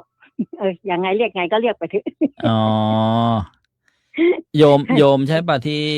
คุยกับพระครูอุดมว่าจะเอาก้านมะพร้าวไปให้หรืออะไร ใช่ค่ะใช่ อ๋ ค่ะ อ อยากเนี่ยธนาคารนี้ทำไว้แล้วนะห้าด้าม อ๋อ แล้วก็และทำไอ้พุ่มไอ้นั่นไม้ปักพุ่มทำไว้อีก เอาไว้ว่าเผื่อทางนู้นเผื่อใครไม่นั่นเราก็จะเอาไปให้แต่ทีนี้เขาบอกให้ไปจันแรมไอ้จันแรมก็ไม่มาสักที แต่นี่แหละว่าจะเอาไปให้ ก็ ให้อีกฝั่งจะไปให้อย่างนี้แหละ เดี๋ยวถ้ามีรถผ่านมาหรือว่ารถลงไปก็จะโทรประสานงานก็แล้วกันอ่า ค่ะ อ่า อยู่ไร่ในอะค่ะ อยู่ไร่ใน อ๋ออนุโมทนานะไล่ ค่ะ ใน เลยวัดไร่ในมาหน่อยนึง สาธุเลยวัดไล่ใน ค่ะ เจ้าค่ะ โมทนานะ โทรมาร่วม เจ้าค่ะ รายการ สาธุ เจริญพร ค่ะ สาธุ เป็นเสียงผู้ฟังจากจังหวัดประจวบคีรีขันธ์ก็มีคลื่นสถานีวิทยุที่วัดธรรมรังสี วัดนาล้อม วัดดงไม้งาม วัดทางสาย เจริญพร สวัสดีครับพระคุณอาจารย์ขอนมัสการครับ สาธุโทรจากที่ไหนคุณโยม ฟังอยู่ขึ้น106ของชุมพรครับ ร้อย วัดของกล้วย วัดเขากล้วย96นะ 96 96 วัดเขากล้วย พระครูบรรหารธรรมสิทธิ์ด็อกเตอร์ อนุโมทนาสนทนาธรรมอะไรก็เชิญเจริญพร เมื่อกี้นี้ฟังมาตั้งงานแล้วล่ะ แต่ว่าเห็นญาติโยมก็โทรไปคุยก็เลยไม่อยากจะเข้าในรายการออก ดี คุย ดีแล้วโยมผู้ชายอุบาสกเนี่ยช่วยกันส่งเสียงเข้ามาว่าสนใจธรรมะ ฟังธรรมะเป็นสิ่งที่ดีนะก็อนุโมทนาโยมอยู่ตำบลอะไรอำเภออะไร ตำบลนาชะอังอำเภอเมืองจังหวัดชุมพรครับ อ๋อสาธุ ก็วัดเขากล้วยก็ไม่ไกลเท่าไหร่อะ อยู่ไม่ไกลเนาะ ไม่ไกล ขออนุโมทนา อยากจะถามว่านี่พระอาจารย์ เจริญ ถาม พร จริงๆเนี่ยไอ้ประเพณีแต่ละภาคเนี่ยเขามันมีข้อกฎเกณฑ์อยู่ไหม ไม่เหมือนกันแล้วก็ไม่มีตายตัวไม่มีตายตัว แต่ว่าถ้าพระธรรมคำสอนพระพุทธเจ้าน่ะมีกฎเกณฑ์เหมือนกันนะหรือพระวินัยของพระเนี่ยเหมือนกัน แต่ว่าประเพณีนี้ยักเยื้องกันไปตามวัฒนธรรมประเพณีที่แต่ละท้องถิ่นตกลงกันว่าดี อาจารย์อยู่ก่อนฟังผมพูดก่อน ผมเนี่ยเป็นคน กาฬสินธุ์ อ๋ แต่ อ ลงมาอยู่กับเมียที่ชุมพรเนี่ย นึ เว ก ลา หนุ่มนาข้าวนี่ไม่ได้เศร้านาเกลือนะ สาวชุมพร เจ้าชุมพร ผมยังงงว่าเวลาก็ผมเคยบวชเนี่ยอาจารย์ผมเคยบวชทั้งบวชเนี่ยบวชพระ ผมสวดได้อะเวลาพระเขาสวดทางใต้อ่ะ7 คัมภีร์เนี่ยผมถือว่าน้อยแล้วนะ12 คัมภีร์นะเนี่ย แต่ว่าผมสวดทางนี้สวดไม่ได้อะเขาห้ามสวดแล้วมันแปลกอะว่ามันมีอะไรผิดปกติไหมสวดได้ไหม แต่เราสวดเองได้ แล้วใครจะสวดแล้วก็เราสวดเองอะแต่สวดไม่ดังหรอกสวดตามที่เรายังจำได้อ่ะ อ๋อ เออ แล้วนี้เขาห้ามใช่ไหมล่ะ ไม่มันถือว่าห้ามก็ใช่ มันคล้ายๆว่า อย่าสวดตามพระอะไรมันบาง ก็มีเหตุผลหมายถึงว่าให้เคารพบทสวดของพระหมายถึงว่าเหมือนเราจะไปสวดแข่งกับพระอะไรเงี้ยนะเป็นหัวโล้นอยากลำหัวดำอยากสวดมันจะเป็นแบบนั้นหรือเปล่า ใช่จะเป็นแบบนั้น มันจะกลับ เขาเรียกว่า แต่ที่กาฬสินธุ์แต่ที่ทางบ้านอีสานแล้วก็สวดได้นะ ก็ไม่ถือนะใครสวดได้ถือว่าสมองดีนะ อ๋อ อันนี้ถ้าทางใต้ที่อาตมาเข้าใจเองก็คือว่าถ้าเราสวดอยู่บ้านนะได้ แต่ถ้าเราไปในงานเนี่ย พระก็สวดเราก็สวดเนี่ย อันนี้อาจจะไม่เหมาะนะ ใช่ผมว่า เราต้องสำรวมเป็นผู้ฟังโยมเป็นผู้ฟังเราก็ต้องฟัง แล้วสวดในใจสวดในใจได้อย่างเงี้ยได้ สวใจใช่ไหม ใช่ทำในใจโดยแยบขายอันนี้ได้บุญด้วย โอ้โห นะ ได้ข้อมูลอย่างเยอะเลยเพราะว่าผมก็มันอยู่กาฬสินธุ์เนอะ ใช่ ตอนนี้ก็65แล้วล่ะ อ๋อโมทนาสาธุดีแล้วไม่ คิดว่า ไม่ทิ้ง คิดว่า ไม่ ผิดหรือเปล่า อ๋อ ไม่ผิดนะ ไม่ผิดแต่ว่า สดในใจก็ได้นะ สวดในใจได้ดิแล้วแต่ถ้าเราอยู่บ้านก่อนนอนเราสวดให้ดัง ๆ เลยได้ อยู่บ้านเราแล้วเอาเปิดวิทยุอาจารย์ฟังอยู่เนี่ย ดีแล้วขออนุโมทนา ทุกเช้าเลยเวลาบ่าย 2นี่ขาดไม่ได้เลย ดีแล้วอนุโมทนา ฟังเสียงเนอแต่ธรรมะทั้งนั้นเลย ผมไม่ฟังอื่นหรอก ดี เพราะว่าสะสมการฟังเนี่ย มันเป็นทรัพย์ภายในของเราทำให้ มีปัญญาดี แล้วข้ามภพข้ามชาตินะมันตามเราไปนะทรัพย์สินเงินทองเนี่ยไม่ตามนะอ๋อ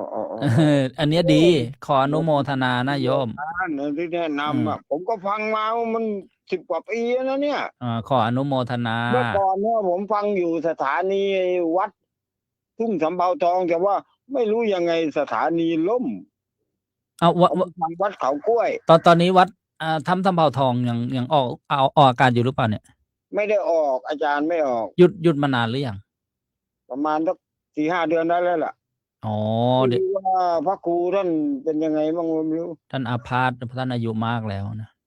หลวงพ่อ อาจารย์ก็รู้อยู่ดิ วัดสำเภาทองอ่ะ ท่านเคยมาพักที่อาตมามาพักที่วัดอาตมา เพราะว่าลูกสาวท่าน ผมก็เคยไปวัดนั้นเหมือนกัน อ๋อ แล้วแกเงียบไปอ่ะ อ๋อ สถานีที่แกเปิดก็หายเงียบไปเลยมีแต่พระครูบรรหารนี่แหละ อ๋อ วัดเขากล้วยยังเปิดอยู่ พระครูท่านสู้นะท่านขยันนะ ดูสร้างโบสถ์จะเสร็จแล้วอ่ะ ใช่ 95%แล้วอ่ะยังฝังลูกนิมิตอยู่นี่ ยังคิดอยู่ในใจ อยากจะไปทอดกฐินวัดท่านอยู่เลยเนี่ย ออกพรรษาเนี่ย ลงมาวันไหนแล้วโยมจะไปหาด้วย จะ วัด พา เขากล้วยวิ่งไม่ถึง10 กิโลไหม ใช่ 8-9 กิโลเนี่ยประมาณนั้น อยากจะพาญาติโยมไปร่วมบุญกับท่าน เคยนิมนต์ท่านไปอินเดียด้วยกันนะ ใช่คุณปัญหาธรรมศิษย์เนี่ยโอ้ด็อกเตอร์นะ ดอกเตอร์อนุโมทนาต้องเป็นตำรวจเก่า ใช่ อนุโมทนานะ ถ้าลงมาจริงๆก็จำเบอร์ไว้ แล้วโทรถามเหรอ โยมชื่ออะไรนะ โยมจะไป โยมชื่ออะไรนะ โอ้ชื่อมงคลละพรชัย มงคล พรชัยชินเทศ พรชัยใช่ไหม พรชัยชินเทศ ชินเทศ คน ไม่ใช่ชินวัตรนะ โมทนาคนกาฬสินธุ์ คนกาฬสินธุ์แต่มาอยู่ชุมพรเกือบ50 ปีแล้วอะ อำเภออะไรนะกาฬสินธุ์นะ ห้วยพึ่ง อ๋อ เคยไป สมเด็จห้วยพึ่งใกล้ๆกันนั่นแหละ เคยไป ที่ว่ามีข่าวอยู่ตอนนี้ก็นั้นน่ะสมเด็จแล้วก็ไปห้วยพึ่งอะ เคยไปกำมะลาไสย อะไรใสมันอยู่ข้างนี้ยางตลาด นั่ ย่าน งออกเส้น101นั่น แล้วมาเคยไปอยู่อนุโมทนานะสาธุ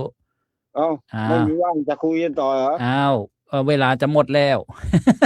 เดี๋ยวโอกาสหน้านะโทรมาใหม่นะ เวลามันหมดแล้วไป6 นาทีแล้ว เจริญพรนะ สาธุอนุโมทนามิ สาธุนี่ดีนะได้ยินเสียงโยมผู้ชาย เดี๋ยวบางท่านมีแต่ผู้หญิงฟังกันหรือยังไงนะมีแต่อุบาสิกาก็อนุโมทนาทุกท่านเมื่อวันก่อน ไปบ้านดอนมะค่ามอนุโมทนาบุญคุณโยมเชิญโยมส้มควรสี่ทองดีนะรวมบุญบำรุงสถานีมา 4,000 บาท แล้วก็ถวายอาตมาภาพ 1,000 บาทบ้านดอนมะค่ามสาธุเจริญพรโยมตุ้ม มาตรการจ้าโอ้โหยังจำได้ขอบใจจะฟังทุกวันเนี่ยไม่ได้โทรจ้า จดชื่อไว้โยมตอนนี้ฟังคลื่นไหนเอ่ย คือในวัดธรรมข้ามอะไรเราตะเพชรเนี่ยจ้า อ๋อแล้วที่วัดบ้านไร่ออกอากาศไหม ไม่ออกเลยเขาเลิกจัดไปแล้วเดือน2 เดือนเลยไม่มีรายการอะไรเลย อ๋อ เขา เห็น ว่าจะไปฟังข้าวอยู่เป็นเพราะอะไรถึงไม่จัด เห็นว่าไม่มีค่าไฟ เขาข้าวไฟไม่มีสปอนเซอร์เขาไม่ค่อยได้ห้าด้วยจังมีการนบเลิกเลยแล้วไม่มีอะไรเลย นั่นน่ะสิแต่นี้ก็ เนี่ยก็ฟังอยู่ ก็สรุปว่าเลิกไปแล้ว1 คลื่น จ้า ขอแสดงความอาลัยมาณโอกาสนี้ ฟังพระอาจารย์บางทีในกลางคืนก็ฟังบางทีกลางวันก็ฟังแล้วสนุกจบเมื่อกี้เราก็อ่อนไปหน้อยมั้งคนเมื่อกี้เนี่ย ไม่เป็นไรอย่าไปพาดพิงเขาดีทั้งนั้นแล้วก็ฟังชัดไหมอยู่ตรงธรรมกาตรงนั้นอะ ชัดเจนเลยชัดแจ๋วเลย แล้วมีอีกคืนหนึ่งนะ104.75 วัตต์ไผ่ลงวัวนะไปมุ่นไปทางใกล้ๆ105ดูมุ่นลองมุ่นดูมุ่นช้าๆใกล้ๆ105นั่นนะ FM นะแต่อันนี้วัดดอนมะข้ามนี้91.75ใกล้ๆ90 เวลามุ่นเจอแล้วล็อกชัดเลยใช่ไหม อันเนี้ยชัดแต่นกบอยเคยฟังอยู่ไอ้ที่100อะไรเนี่ย105หรืออะไรนะ 104.75 ที่วัดไผ่ลงวัวคือ 104.75นะ104.75นั่นนะ คือ มันแต่อยู่หน่อยเคยฟังอยู่มันไม่ชัด พอบางวันอาจจะทางนี้เสียก็จะได้มุ่นไปทางนู้น จ้า ให้รู้จักคลื่นไว้เยอะๆนะ จ้า อนุโมทนาโยม จ้ามี มีอะไรก็โทรมาบอกข่าวนะ สา เดี๋ยว ธุ ว่าจะชวนลูกไปที่วัดนั่นแหละ โมทนา โยมเล็กมาได้ตรงนั้นที่ไปส่งคุณกับโยมเล็กยังจำได้ไหม นานเนเกกุบสาธุ ที่เอา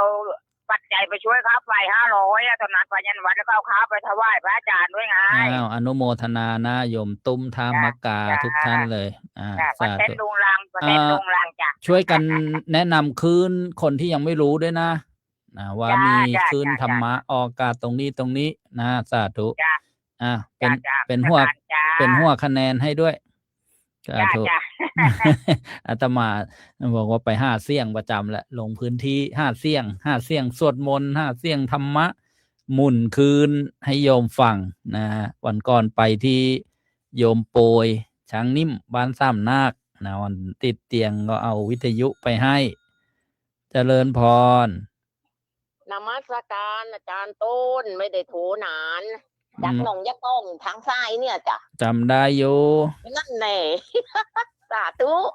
คิดถึงกันอยู่นั่นแหละแต่ว่าบางทีได้โทรฟังคนอื่นก็โทรวันนี้นึกลองโทรที่เลยติดอ่ะ โทรไม่ล็อก จ้ะ โทรไม่ล็อกว่างั้น ลืมไม่ล็อกโอ้ ลืม สาธุ ไม่ล็อก ฟังอยู่ตลอดฟังดี ช่วย ชัดเจนวันนี้ ช่วย ฝนตกนิดหน่อย ช่วยกันแนะนำคนฟังด้วยเนอะ ได้ แล้ว เพ ก็ ราะว่า แนะนำรายการได้ อยากจะ ฟังธรรมะ ใช่ แบบไหน เพราะว่า แนวไหน อ๋อจ้ะแน จะ ว ได้ นี้แหละแนวที่ว่าธรรมะทางเสียงตามสายนี่แหละจ้ะ ช่วยกันเสนอความคิดความเห็น ปรับปรุงสถานี ดี ของเรา จ้ะฉันว่าดีแต่คนก็ฟังนะส่วนมากเขาจะทำไมฟังวิทยุนะเขาว่าคลื่นมันไม่ค่อยชัดน้อยๆเขาต้องเอาสายไฟมาผูกกับเสาอากาศอะจ้ะ อ๋อ ทีนี้เขาฟังในโทรศัพท์กันนะส่วนมากนะ อืม แต่ฉันนี่ฟังวิทยุเลยไป2-3 ลังแล้วเนี่ยเดี๋ยวที่ว่า ถ้าวันไหนถ้าว่าเอามาสำรองไว้สักเครื่องเพื่อมันเสีย ได้ เดี๋ยวจะจัดไป จ้ะสาธุ อนุโมทนา บุญ โมทนา อนุโมทนาบุญทุกฝ่ายที่ว่าเขาฟังอยู่นะอนุโมทนาบุ แล้ว ญเลย ก็อนุโมทนาบุญญาติโยมที่ร่วมสร้างสถานีใหม่นะสร้างวัดในอากาศตอนนี้ออกอากาศครบหมดแล้วนะ4 สถานีใหม่ๆนะโอ้ สาธุจ้ะ นะเรีย ค ก นลูกพูดแล้วคนลูก เรี แล้ ยว ก ได้ ว่าในท้องฟ้านี่ตลบอบอวนไปด้วยเสียงเทศน์เสียงธรรม ใช่ โอ้เป็นบุญกุศล เหมือนเปิดบ้านนี้ดังไปบ้านนู้นเนาะฟังก็หึมไปนู่นเลย สาธุอนุโมทนานะได้บุญร่วมกันทุกท่านเจริญพร นี่เลยจ้ะ สาธุโยมกัญญาจากบางสะพานนะใกล้ๆวัดเกาะใหญ่ชิมที่อำเภอบางสะพานจังหวัดประจวบคีรีขันธ์เรียวดูเวลาแล้วยังมีโทรศัพท์เข้ามาเจริญพร อาจารย์นมัสการอาจารย์ เจริญพรโทรจากบ้านนายโยม โทรจากนี่เองวัดใหม่ที่ทาวาข้างตลาดเนี่ย อาจารย์ อ๋ออยู่ใกล้ อยู่ฟังมานานแต่ไม่ได้โทรวันนี้อยากจะโทรจดเบอร์ไว้ไล่วันแล้วจ้ะ อ๋อดีโทรมาจะได้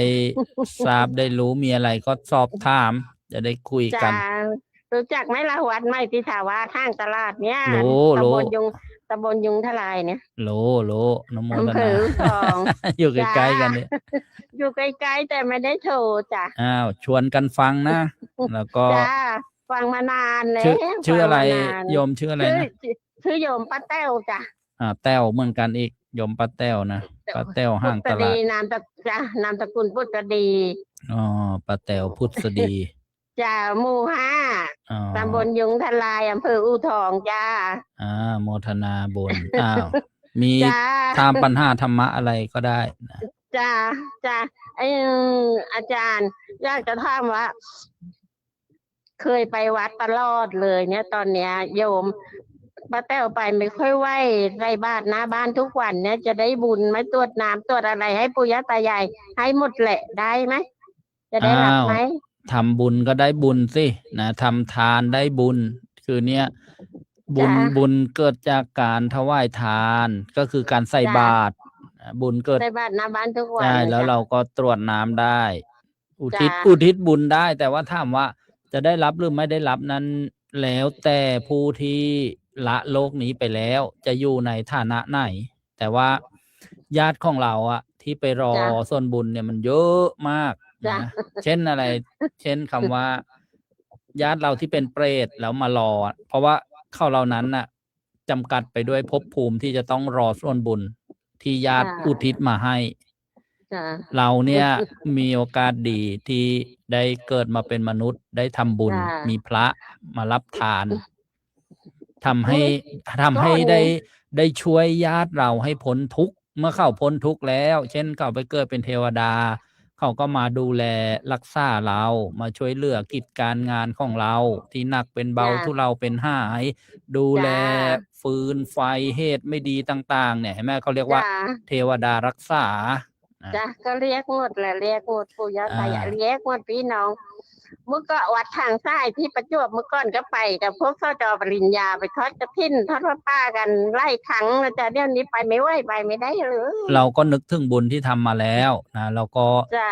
เราฟังเทศน์นี่ก็ได้บุญ ฟังธรรมนี่ก็ได้บุญ ฟัง บุญ ทุกวันเล นั่ ย นแหละ ฟังทุกวัน นี่แหละเรียกว่าบุญเกิดจากการฟังเทศน์ฟังธรรมเราอุทิศบุญเราก็ได้บุญนะอนุโมทนา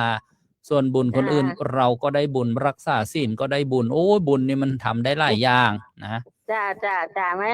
โมทนา ไม่มีอะไรเราก็รบกวนแค่นี้นะจ้า อนุโมทนาสาธุ จ้า เจริญ โมทนา พร จ้า นี่ก็ จ้าจ้าจ้า เป็นเสียงผู้ฟังที่รับฟังมานานแต่ไม่ค่อยได้โทรนะก็ฝากการบ้านไปหานะสมาชิกนะหรือว่าคนที่ฟังเหมือนกัน จดไว้เหนือตายออกตกฟังกันเท่าไหร่อย่างนี้เป็นต้น เจริญพร คนดัง อาจารย์ค่ะอาจารย์ คนดังทับสแกว่ายังไง วันนี้โยมเมื่อกี้โยมป้าแถวรายตังค์ไปแล้วนะคะ200 อนุโมทนาบุญนะสาธุ ค่ะ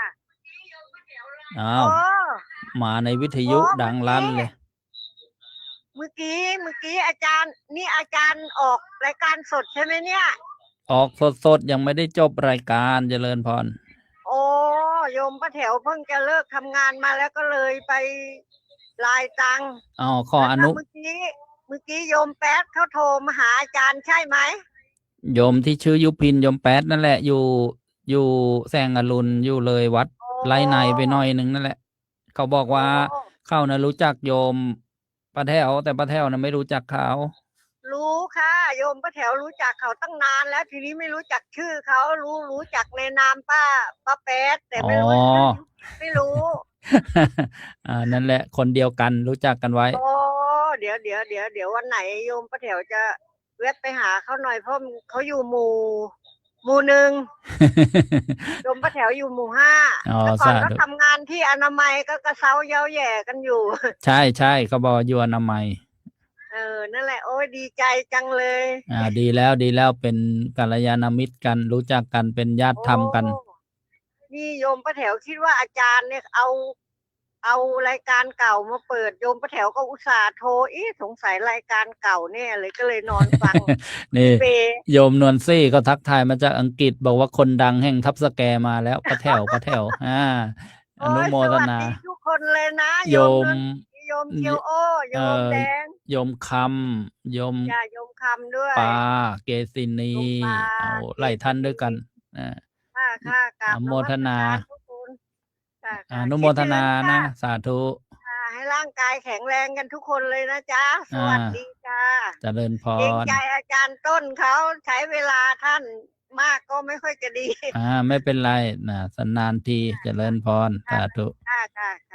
นี่ผู้ฟังจากประจวบคีรีขันธ์อำเภอทับสแก เจริญพรโยมวรินทร์พัฒน์วัดนะขอน้อมกราบอนุโมทนานี่ก็สนทนากับญาติโยมนะเลยเวลาไป บางก็ขออภัยครูบาอาจารย์โยมพิษณุจะจบรายการก็มาอนุโมทนาญาติโยมที่รับชมรับฟังทางออนไลน์ในประเทศต่างประเทศทุกที่เลยก็โมทนาโยมพิษณุจากประจวบโยมนวลซี่แบโลก็ยังอยู่กับรายการของเราโยมจันทร์สมรดา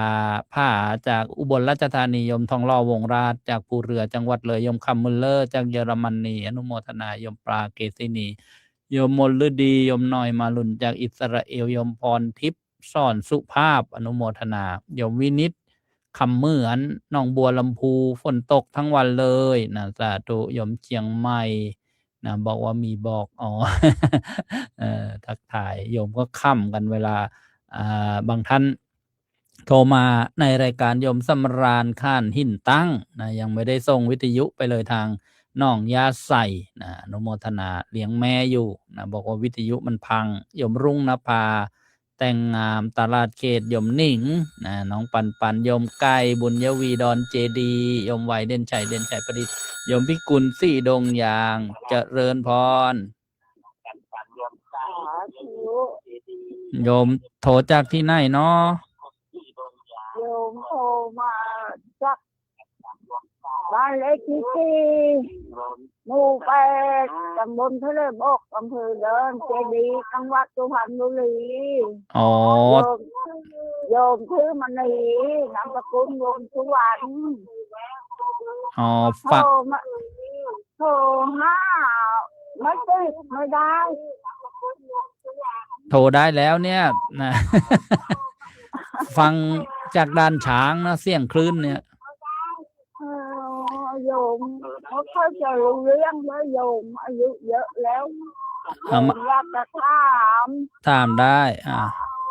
ว่าโยมมาทำบุญแล้วโยมก็อุทิศบุญกุศลให้พ่อแม่ลูกหลานปู่ย่าตายายแล้วก็แผ่เมต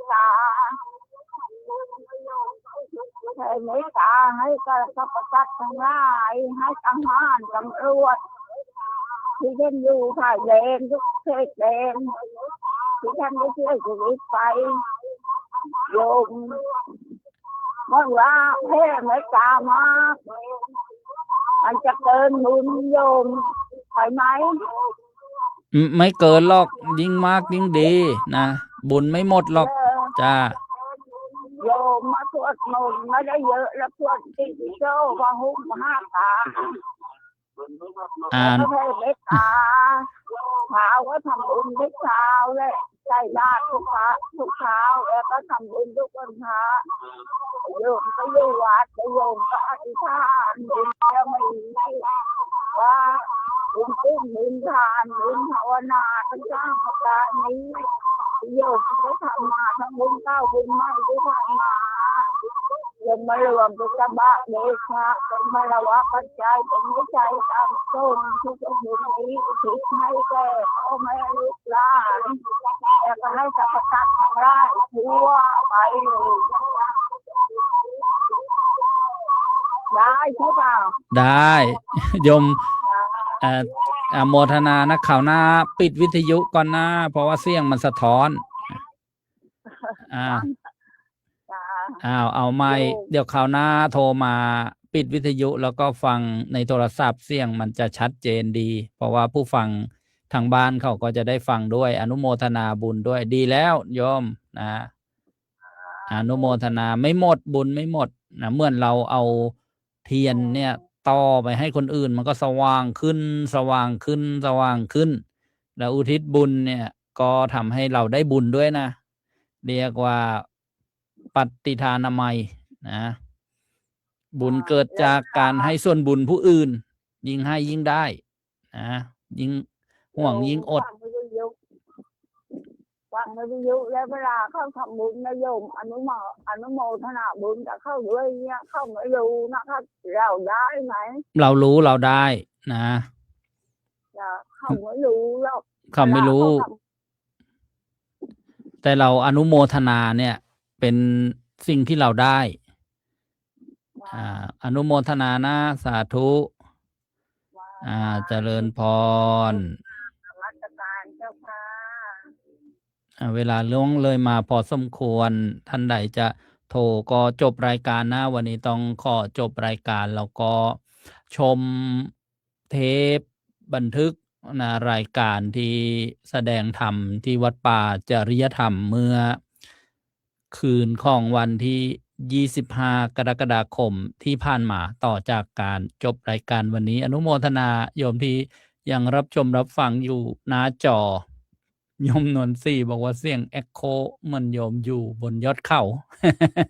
อนุโมทนานะทุกท่านเลยรวมทุกท่านเลยทั้งเจ้าภาพเจ้าศรัทธาร่วมบุญกันมาทุกโครงการทุกงานบุญของท่านไม่สูญหายไปไหนนะเป็นที่มาของความสุขความเจริญยิ่งขึ้นไปสำหรับวันนี้รายการธรรมะสำเนียงเสียงเนอก็จบลงแล้วอย่าลืมพรุ่งนี้วันพระวันธรรมสวนะวันฟังธรรมวัดท่าพระยาจากวัดช่องลมพระภิกษุในวัดไม่ได้ออกไปรับบิณฑบาตโปรดญาติโยมก็ให้โยมมาทำบุญนะที่วัดที่ศาลาการประเรียนเวลา 8 นาฬิกาพระลงนะศาลานะมาร่วมบุญกันตลอดทั้งพรรษานะทุกวันพระให้โยมมาทำบุญมีพระแสดงธรรมหรือว่าพระเทศน์ให้โยมได้รับฟังนะทุกวันพระด้วยกันอนุโมทนานะในกุศลเจตนาทุกท่านสำหรับวันนี้ขอจบไว้แต่เพียงเท่านี้ขอเจริญพร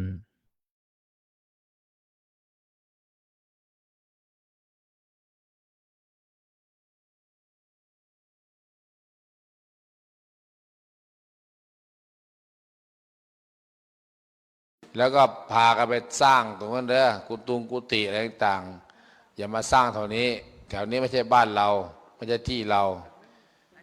เป็นป่าชุมชนเขาสร้างตรงนั้นให้มันแบบดีๆฝนตกมาก็เสียงหลังคาไม่ดังทุกอย่างพร้อมที่อาจารย์ไปเล่าให้ฟังอันนี้เป็นอันนั้นเป็นไอ้นี่นะอาจารย์ต้น อันนี้ห้องกรรมฐานไอ้นี่ห้องนนห้องนี่เป็นวางแผนให้เมิดแล้วโยมโยมก็จองนะโยมเด้อจองไว้ก่อนถ้าจองแล้วเทวดาจะเปิดทางแม่อะไรนะเขียนให้หน่อยกระดาษอยู่กันป่ะเห็นว่าแผ่นใหญ่ๆเนี่ยอันนี้ป่ะเนี่ยเนี่ยเอามันทับอยู่น่ะเขียนไปเลยเขียนต่อแม่นป่ะ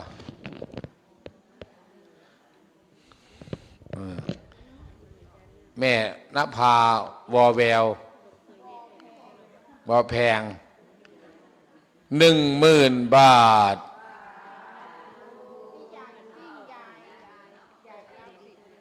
โอ้สาธุเด้อต้องข้างอาจารย์นะโยมนะต้องรักอาจารย์ต้องข้างอาจารย์ถึงจะสร้างเสร็จนะเหมือนลูกศิษย์ครูบาอาจารย์หลายๆสายเนี่ยเขาข้างอาจารย์เหมือนกับทำไมวัดธรรมกายมีกฐินวัดละแสนจริงวัดไม่มีตังค์เลยนะเขาลูกศิษย์เขาที่เคยมาบวชวัดธรรมกายนู่นนี่นั่นน่ะเขาจองคนละวัดเนี่ยหลวงพ่อจะทำกฐิน30,000 วัดคนนายกมือหนู1 วัดค่ะลูกศิษย์บางคนก็หนู10 วัดค่ะเขาจึงมีเงินตรงนี้มาทำกฐินอาตมาไปถามแล้วโอ้บางทีก็ยังแล้วก็อย่างสังฆทาน40,000 วัดเนี่ยมีแต่คนจองเมืองเลยก็จองไปเยอะอยู่แล้วเมืองเลยคนละหมื่นโอนไปบางทีก็เหลืออีกนะก็ทำประโยชน์ตอนไปกราบไปอาจารย์นิมนต์ขึ้นสู่ธรรมาสอาจารย์สรยุทธพักบอกถามได้นอนมาบนรถมา2 ชั่วโมงเนี่ยสาธุแล้วก็จับไมค์พูดมาตลอดทางเป็นพระที่ทำงานไม่ยอมอุสุพรรณบุรีบอกส่งสารอาจารย์ต้นนะส่งสารถ้าสงสารโยมก็ทำบุญเด้ค่าสถานีช่วยกันต้อง4 สถานี5รวมแล้ว8 สถานีที่อาจารย์ต้นรับผิดชอบฝนตกฟ้าร้องฟ้าฝ่าเน็ตไม่ออกค่าค่าเน็ตค่าอินเทอร์เน็ตค่าตรวจเครื่องเนี่ยมันสร้างวัดบนอากาศสร้างเจดีย์บนอากาศ ให้ญาติโยมเนี่ยฟังแล้วก็ได้มากัน2 รถบัสเนี่ยสาธุให้กับคณะสุพรรณบุรีหน่อยโยม สาธุ สุพรรณบุรีก็ฟังเด้อฟังแล้วก็โทรมาหาอาตมาเด้อ0898404968อาจารย์โยมยงถวายน้ำชาญาติโยมเตรียมกราบพระอาจารย์พร้อมกัน1 2 3กราบพุทโธเมนาโถพระพุทธเจ้าเป็นที่พึ่งของเรากราบธัมโมเมนาโถพระธรรมเป็นที่พึ่งของเรากราบสังโฆเมนาโถพระสงฆ์เป็นที่พึ่งของเราอาราธนาอีกครั้งหนึ่งเที่ยงคืนกว่าแล้วตี 1แล้วเอา1 2 3พระมาจาโลกาทิปติสามปติกัดอัญชาลีอันนาทิวารังอายาจาตาสันติทัสสัตตาปาราชาคาชาติกาเทเสตุธรรมังอนุกรรมปิมังประชากราบนิมนต์เจ้าค่ะนะมัตถุรัตนตยัสสะขอถวายความนอบน้อมแด่พระรัตนตรัยกราบถวายความเคารพพระมหาเถระพระเถรานุเถระเจ้าคณะพระสังฆาธิการกราบถวายความเคารพหลวงพ่อพระครูศรีธีราภรณ์รองเจ้าคณะจังหวัดเลยเจ้าอาวาสวัดวารีสานรักษาการเจ้าอาวาสวัดป่าจริยธรรมถวายความเคารพและขอโอกาสพระอาจารย์พระครูอุดมวรานุวัฒน์ที่เคารพและคณะสงฆ์ครูบาอาจารย์ทุกรูปขอความสุขความเจริญจงบังเกิดมีแก่ญาติโยมพุทธศาสนิกชนผู้ชมผู้ฟังทุกท่านโยมพ่อโยมแม่โยมปู่โยมย่าโยมตาโยมยายโยมลุงโยมป้าโยมน้าโยมอาญาติโยมผู้ใฝ่บุญใฝ่กุศลที่ยังไม่นอนหลับทับสิทธิ์ก็ดีที่นอนไปแล้วก็ดีก็ขอให้มีความสุขในการหลับนอนในการฟัง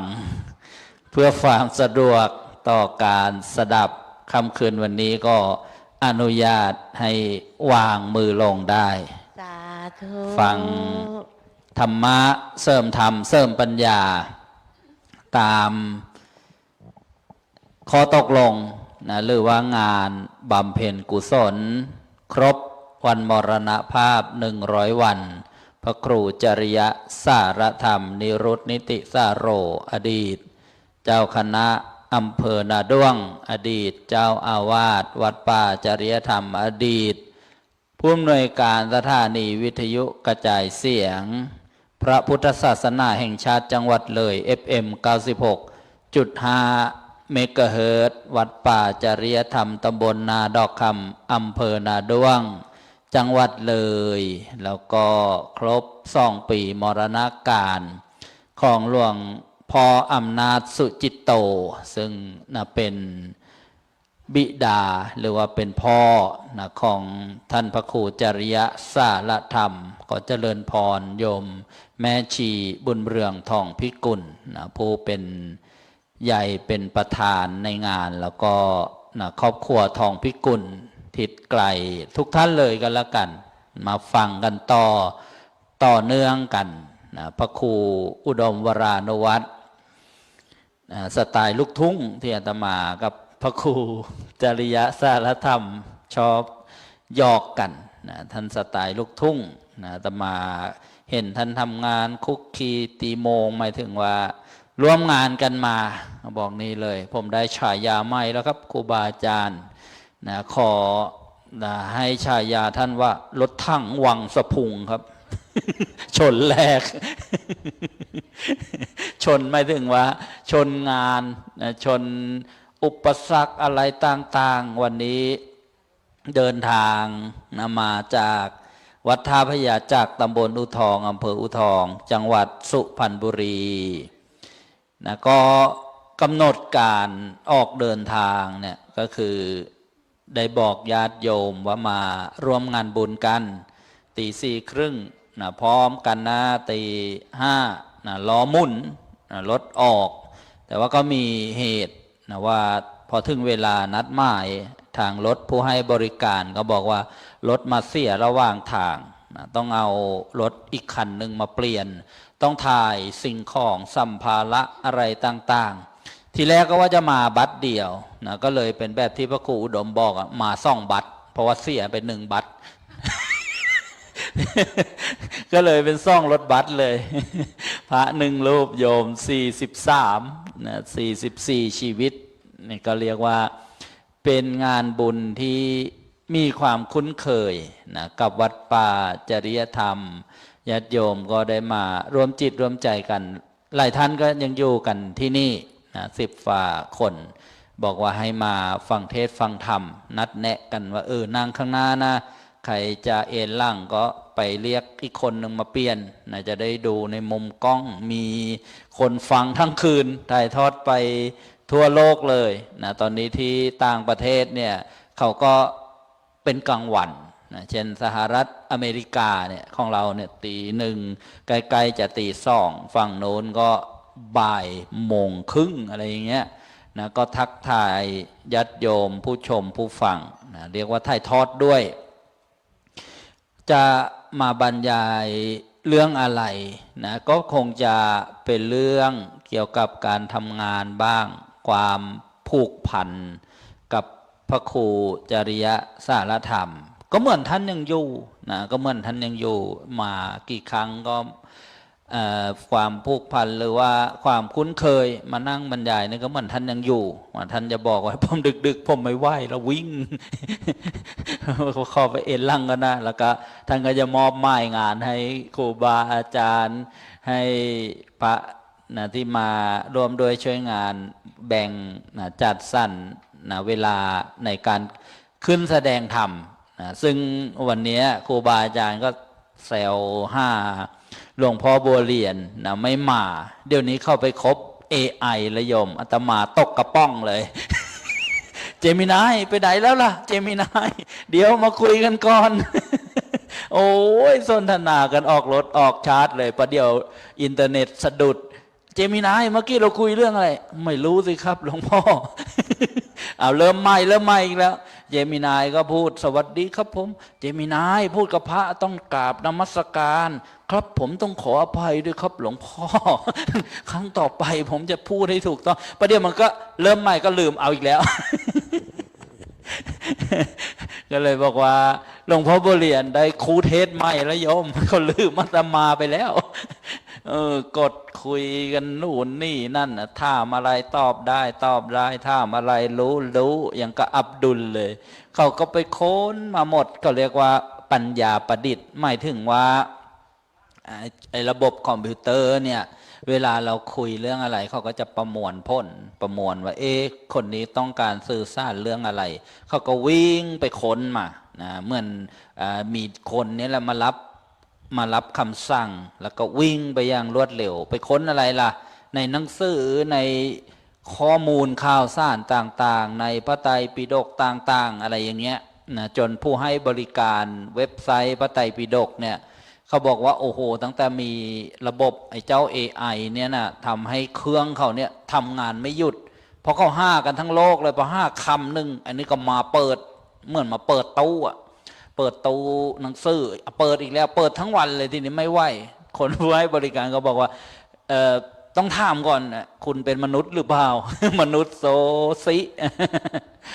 ถ้าไม่ใช่มนุษย์เขาไม่ให้เข้าไปค้นไม่งั้นมันค้นทั้งวันทั้งคืนเครื่องพังเครื่องขัดข้องได้นะก็เป็นวิวัฒนาการนะของอุปกรณ์เครื่องไม้เครื่องมืออะไรต่างๆทีนี้กลับมาว่าเราบรรยากาศนะวันนี้นะที่ได้จัดเตรียมมาทำบุญแล้วก็บอกข่าวญาติโยมนะให้มาร่วมบุญกันนะทั้งมาร่วมนะทั้งสมทบกองบุญกองทุนอะไรต่างๆเช่นนะถวายเทียนพรรษา10 วัดนะประชาสัมพันธ์ไปทางสถานีวิทยุกระจายเสียงบอกมาทั้งทีเราจะได้มาทำบุญใหญ่นะถวายเทียนพรรษาหรือเทียนประจำพรรษานะ10 วัดถวายผ้าอาบน้ำฝนนะกับ10 วัดนะวันนี้ก็เตรียมมานะ50 พื้นเนี่ยผ้าอาบน้ำฝนเนื้อดีผ้าฝ้ายที่ได้มา50เพราะว่าทางร้านเขานะเย็บไม่ทัน เมื่อเร็วๆนี้ก็ไปที่วัดป่าชัยมงคลจังหวัดบุรีรัมย์นะเอาไป100 พื้นนะก็ทางร้านบอกว่าทำไม่ทันก็เลยได้คละซี่มาอีกต่างหาก ก็เป็น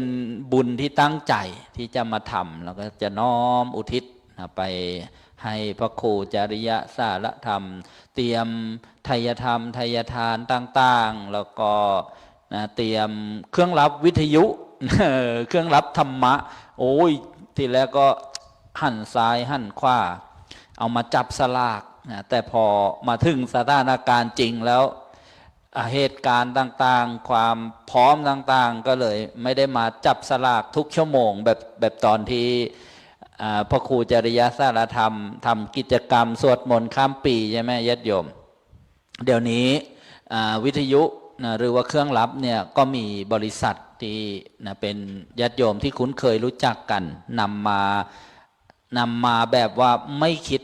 กำไรคิดแต่ต้นทุนนะอาตมาก็ทดสอบหาเครื่องรับ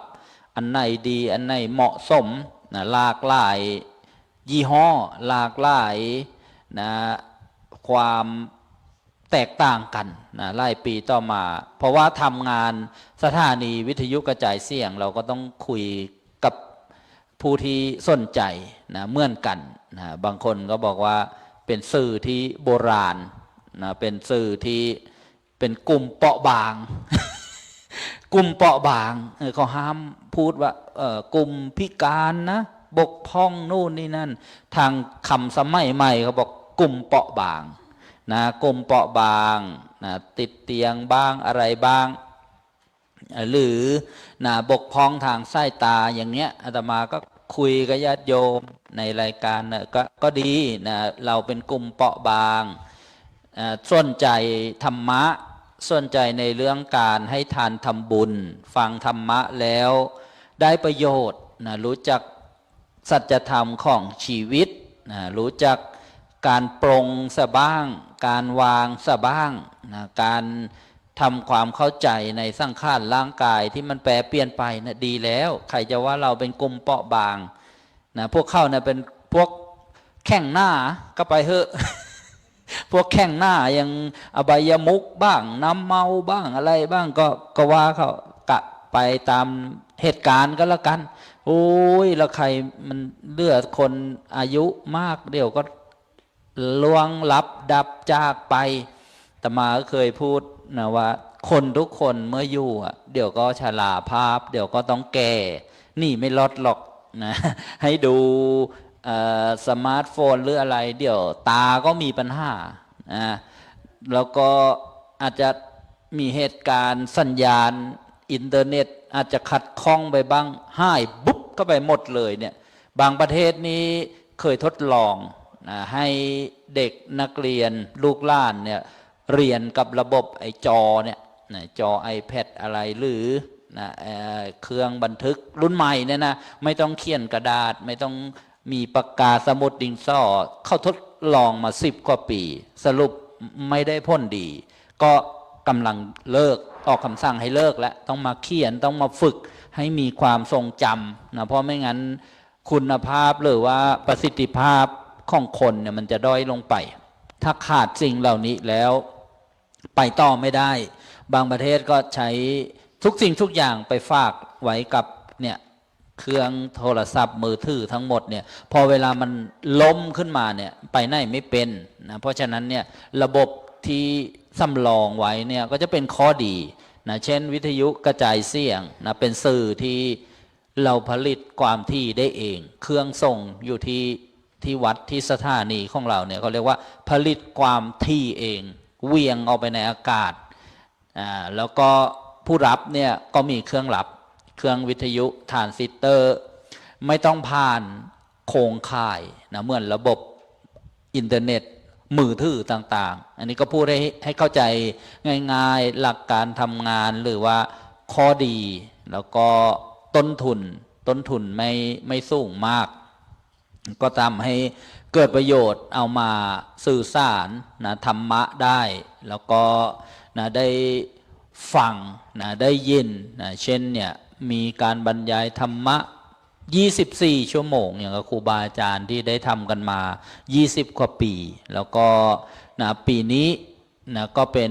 นิมิตหมายนะที่ดีที่ทำมา20 ปีบ้าง20 กว่าปีบ้างสมัยก่อนก็มีเรื่องใบอนุญาตเข้ามาเกี่ยวข้องนะญาติโยมผู้ฟังก็คงจะเคยได้ฟังเดี๋ยวทำเรื่องเอกสารนู่นนี่นั่นอีกแล้วนะแต่พอมาปีนี้ก็ได้รับอนุญาตตามกฎหมายเนี่ย5 ปีใบอนุญาตนะถูกต้องตามกฎหมายสมัยก่อนจะพูดก็พูดไม่เต็มปากว่าเราได้รับใบอนุญาตแล้วตามราชการตามกฎหมายอะไรต่างๆก็ได้ยินแต่ว่ากำลังทดลองนะกำลังนะเตรียมความพร้อมบ้างนะหรือให้ออกอากาศชั่วคราวนะยังไม่ใช่เป็นหลักนะในทางกฎหมายก็สรุปว่าได้รับอนุญาตกันแล้วก็ยังมีสถานีใหม่เกิดขึ้นอีกนะวัดท่าพระยาจักรวัดช่องลมที่สุพรรณบุรีที่อาตมาเป็นผู้อำนวยการสถานีนะก็ขออนุญาตเพิ่มสถานีไปลงอย่างวัดต่างๆนะที่รู้จักที่คุ้นเคยขอไปหลายที่ได้รับอนุญาตใหม่มาเนี่ย4 ที่ด้วยกันนะญาติโยม4 สถานีอาตมาก็เลยคิดทำโครงการนะที่จะเชิญชวนญาติโยมมาร่วมด้วยช่วยกันนะมาเอาบุญใหญ่สร้างวัดในอากาศสร้างธรรมาสน์บนท้องฟ้าสร้างธรรมเจดีย์สร้างสถานีวิทยุกระจายเสียงเผยแผ่พระพุทธศาสนา4 สถานีด้วยกันนะเรียกว่ามีทุกสิ่งทุกอย่างมีทั้งวัดมีทั้งธรรมาสน์มีทั้งเจดีย์ต่างๆใช่ไหมนะเป็นธรรมะเจดีย์ของบูชาก็ได้แล้วก็เริ่มดำเนินการมาเป็นลำดับนะทั้งโครงสร้างอะไรต่างๆลงทุนลงแรงก็ได้รับศรัทธาญาติโยมนะมารวมด้วยช่วยกันหลายฝ่ายหลายท่านทั้งฝ่ายครูบาอาจารย์พระสงฆ์ต่างๆก็สำเร็จนะลุล่วงนะเป็นที่ปลื้มอกปลื้มใจนะเช่นที่จังหวัดอุทัยธานีตอนนี้ก็ถ่ายทอดสัญญาณเสียงอยู่ซึ่งตั้งที่วัดภูจวงนะตำบลทับหลวงอำเภอบ้านไร่จังหวัดอุทัยธานีมีท่านพระอาจารย์พระมหาลำพันธ์ปุญญามโนเนี่ยปรริยนธรรม9 ประโยคเจ้าคณะอำเภอบ้านไร่เจ้าอาวาสนะได้เมตตาอนุญาตให้ตั้งสถานีตอนนี้ก็สำเร็จออกอากาศก่อนวันวิสาขบูชานะก็ปลื้มอกปลื้มใจญาติโยมที่นั่นก็ได้ยินได้ฟังเสียงนะพระครูจริยสารธรรมออกอากาศในรายการเสียงธรรมจากธรรมผ่าหม้อนะยามเช้านะตอนนี้ก็ออกอากาศอยู่นะปลื้มใจแม่ญาติโยมสาธุพร้อมกันดังๆสาธุให้โยมมีส่วนแห่งบุญนั้นด้วยนะเพราะว่าการทำงานนอกจากมีกำลังทรัพย์แล้วก็ต้องมีกำลังกายแล้วก็ต้องมีกำลังใจนะสติปัญญากับครูบาอาจารย์ที่ได้มารู้จักคุ้นเคยกันเนี่ยนะทำให้มีการเผยแผ่นะเกิดขึ้นมานะเช่นสถานีวิทยุยกตัวอย่างว่าที่วัดภูจวงต่อมาก็ ที่อำเภอด่านช้างจังหวัดสุพรรณบุรีนะก็ได้ครูบาอาจารย์ให้ตั้งที่วัดชนประชาเทพนิมิตรนะซึ่งอยู่กับติดกับเขื่อนกระเสี่ยวนะ FM 103.25 เมกะเฮิรตซ์ชื่อนะสถานีธรรมจักรด่านช้างเมื่อสักครู่นี้ที่วัดภูจวงชื่อสถานีธรรมจักรภูจวง FM 102 เมกะเฮิรตซ์นะออกอากาศซึ่งทั้งสองสถานีเนี่ยอยู่ไม่ไกลกัน30 กิโลเมตรโอ้ตอนนี้ก็เสียงธรรมะก็ขจรกระจายนะไปในอากาศนะเสียงครูบาอาจารย์เทศแสดงธรรมตอนนี้ก็ถ่ายทอดออกอากาศอยู่24 ชั่วโมงนะ24 ชั่วโมงที่นะได้ตั้งไว้นะนี่ลำดับที่2ลำดับที่3นี่ตั้งที่จังหวัดกาญจนบุรีนะวัดพุทธบูชาหรือว่าดอนมะขามตำบลดอนตาเพชรอำเภอพนมทวนจังหวัดกาญจนบุรี FM 1ขอไป FM 91.75 เมกะเฮิรตซ์นี่ตอนนี้ก็ออกอากาศอยู่เช่นเดียวกันชื่อคลื่นนะธรรมจักรดอนตาเพชรเป็นชื่อหมู่บ้านนะเป็นชื่อตำบลก็เอาคำว่าธรรมจักรเอาไว้ข้างหน้านะหมุนกงล้อธรรมจักรนะเนี่ยสถานีที่3สถานีที่4ตั้งที่วัดไผ่โรงวัวนะใครก็คงจะรู้จักวัดไผ่โรงวัวนะซึ่งอยู่ที่ตำบลบางตะเถนอำเภอสองพี่น้องจังหวัดสุพรรณบุรีคลื่นธรรมจักรเกาะแก้วนะซึ่งคำว่าเกาะแก้วเนี่ยเป็นชื่อวัดนะเป็นชื่อหมู่บ้านนะแต่ว่ามีเรื่องของความที่ก็เลยได้ย้ายไปที่วัดไผ่โรงวัวนะ FM 104.75 เมกะเฮิรตซ์นะธรรมจักรเกาะแก้วก็ออกอากาศอยู่ตอนนี้นะส่งกระจายเสียงโอ้ไล่จังหวัดตรงนั้น6จังหวัดสุพรรณบุรีพระนครศรีอยุธยานนทบุรีนครปฐมราชบุรีกาญจนบุรีตรงนั้นจะอยู่เขตติดต่อกันนะเอาบุญมาฝากญาติโยมก็แล้วกันอนุโมทนาบุญร่วมกันสาธุเนี่ยเป็นผู้อำนวยการอยู่ตอนเนี้ย5 สถานีทั้งที่สาธุเรดิโอวัดท่าพญาจักรอำเภออู่ทองจังหวัดสุพรรณบุรีแล้วก็ยังมีสถานีสมทบนะที่ได้ไปช่วยงานครูบาอาจารย์จังหวัดประจวบคีรีขันธ์นะจังหวัดต่างๆที่ได้เชื่อมโยงกันนะเชื่อมโยงกันก็ทำให้มีผู้ฟังนะได้รู้จักได้ฟังธรรมกันแล้วก็ยังมีโลกของโซเชียลมีเดียนะถ่ายทอดออกไปทั่วโลกนะฟังต่างประเทศคนหนึ่งมาฟังก็ทักทายอนุโมทนาเหมือนว่าเป็นตัวแทนของประเทศนั้นเลยสหรัฐอเมริกาฝรั่งเศสเยอรมนีอิสราเอลญี่ปุ่นนะอะไรอังกฤษนะสกอตแลนด์อะไรก็ว่าไปมาหนึ่งเรามาก็เหมือนว่ามาทั้งประเทศแหละเวลาไปแพ้ไป ก็กำลังก่อสร้างในช่วงต้นปีนะคลื่นต่างๆเสาต่างๆมันชิ้นใหญ่ตั้งเสาเล็กๆเสาเหล็กเนี่ยมันชิ้นใหญ่มันต้องใช้ทั้งช่างทั้งกระบวนการอะไรต่างๆก็ต้องบอกว่าลุ้นนะเวลาขึ้นเสาทีหนึ่งโอ้โหเดือนเมษาเนี่ยต้องทำให้ทันกับกำหนดเวลาที่เขาให้ระยะเวลามาเมื่อให้ใบอนุญาตแล้วก็จะให้เวลามาให้ทำให้เสร็จภายใน6 เดือนอะไรอย่างเงี้ยนะก็ต้องดูเวลาแล้วก็เร่งทำเดือนเมษายนนี้ช่างนิดร้อนแล้วก็ต้องทำต้องขึ้นเศร้าอาตมาก็ไปให้กำลังใจนะไปแผ่เมตตาอย่าให้มีอุบัติเหตุกับทีมงานนะอย่าให้มีข้อขัดข้องอะไรแม้จะผ่านอุปสรรคอะไรต่างๆก็ช่วยแก้ไขตามสติปัญญาวันสุดท้ายที่เสาขึ้นเสร็จสถานีนะที่4นะที่บอกว่าเสาขึ้นเป็นสถานีสุดท้ายก็ที่วัดพุทธบูชาอำเภอพนมทวนจังหวัดกาญจนบุรีนะวันนั้นนะเสร็จแล้วก็ไปตรวจดูงานแล้วก็พร้อมกับข่าวการมรณภาพ ของพระครูจริยสารธรรมวันที่18 เมษายนเนี่ยก็จำได้ว่าเป็นวันที่สร้างสถานีใหม่นะได้เสร็จในเรื่องของเสาทรงอะไรต่างๆโครงสร้างต่างๆปลื้มอกปลื้มใจก็พร้อมกับข่าวนะที่ได้ทราบกันนั่นแหละก็รีบนะที่จะเคลียร์งานหรือว่าจะเดินทางมาร่วมงานนะเมื่อ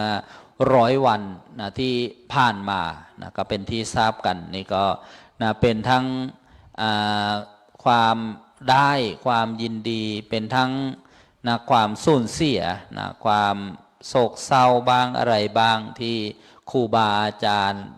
มาด่วนจากไปนะซึ่งจริงๆก็ได้ฟังกันบ่อยๆในเรื่องของหลักธรรมนะโดยเฉพาะนะในเรื่องของไตรลักษณ์อนิจจังทุกขังอนัตตานะความไม่เที่ยงความไม่แน่นอนบ้างอะไรบ้างอย่างนี้นะก็คุ้นเคยกันอยู่นะบ่อยๆฟังกัน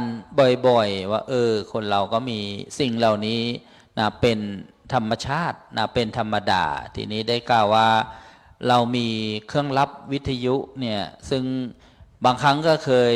ได้ฟังพระครูจริยสารธรรมพระอาจารย์นิรุตเนี่ยก็ได้ปรารภในรายการว่าโยมเดี๋ยวนี้นะไม่ฟังแล้วนะไป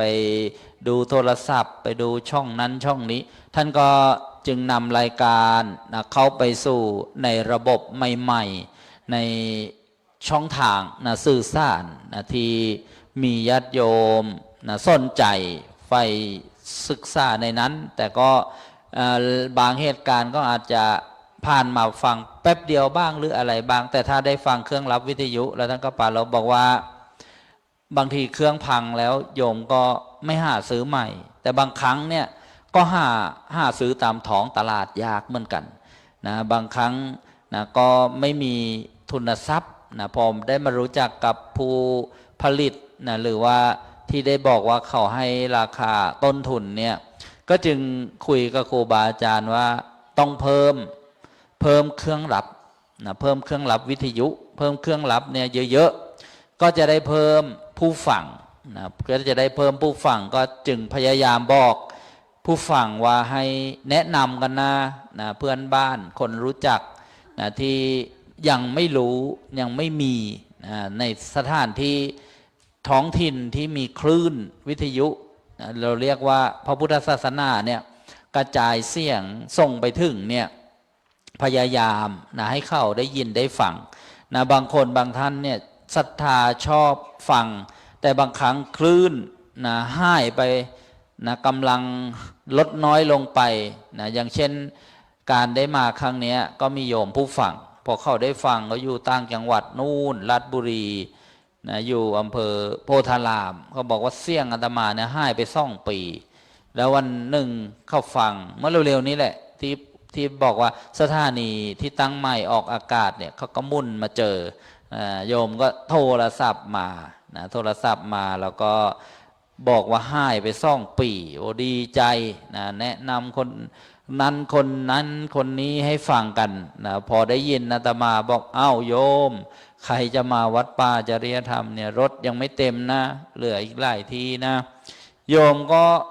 บอกในรายการโทรมาบอกว่าไม่สะดวกที่จะเดินทางเลยข้อถวายตั๋วนะให้คนที่เข้าสะดวกนะในการเดินทางแต่ไม่สะดวกเรื่องทุนทรัพย์นะให้ได้มาร่วมงานเนี่ยโยมข้อถวาย4 ตั๋วนะ10,000 บาทเนี่ยอาตมาก็โอ้โหอนุโมทนาสาธุดังๆนะสาธุนะให้โยมได้มีส่วนแห่งบุญแล้วก็บอกญาติโยมที่มาเนี่ยมีเจ้าภาพเราก็มาฟังเทศฟังธรรมปฏิบัติธรรมแล้วก็แผ่บุญนะนึกถึงเจ้าภาพที่เกื้อกูลเกื้อหนุนให้เราได้มาร่วมงานบุญนี้ให้เขามีความสุขให้มีความเจริญอย่างนี้เป็นต้นนี่ก็เรียกว่านะใช้หลากหลายวิธีการบูรณาการที่จะทำให้งานเผยแผ่พระพุทธศาสนาเช่นสถานีวิทยุเนี่ยอยู่ได้นะยืนยาวนะอยู่ได้ทำงานเผยแผ่พระพุทธศาสนาที่ได้กล่าวว่าคนเราเดี๋ยวก็พออายุมากแล้วเนี่ย สื่อรุ่นมองจอหรือว่าอะไรเนี่ยอาจจะไม่เหมาะสม แต่ถ้าได้วิทยุฟังเพลินๆนะ1 ชั่วโมง 2 ชั่วโมงก็เปลี่ยนรายการนะมีการโทรศัพท์นะเข้าสู่รายการนะสนทนาธรรมแจ้งผลการรับฟังครูบาอาจารย์ก็เหมือนได้นั่งคุยกับญาติโยมมีเรื่องอะไรนะมาปรึกษากันเพราะว่ามาวัดไม่ไหวแล้วสังขารร่างกายความสะดวกสบายมันไม่เหมือนสมัยก่อนนะเนี่ยพอได้บอกว่าจะมาทำบุญที่วัดป่าจริยธรรมเนี่ยก่อนจะเดินทางมาเนี่ยโยมมาทำบุญกันน่าปลื้มใจนะส่วนมากก็จะเป็นผู้สูงวัยสูงอายุนะอาตมาก็คอยต้อนรับอนุโมทนานะให้พรอันนู้นอันนี้อันนั้นโยมก็ปลื้มใจนะก็เป็นอีกกิจกรรมงานบุญหนึ่งนะที่ได้ทำมาแล้วก็ยังทำอยู่นะวันนี้ที่มานั่งคิดว่าเดินทางตั้งแต่สุพรรณนะอ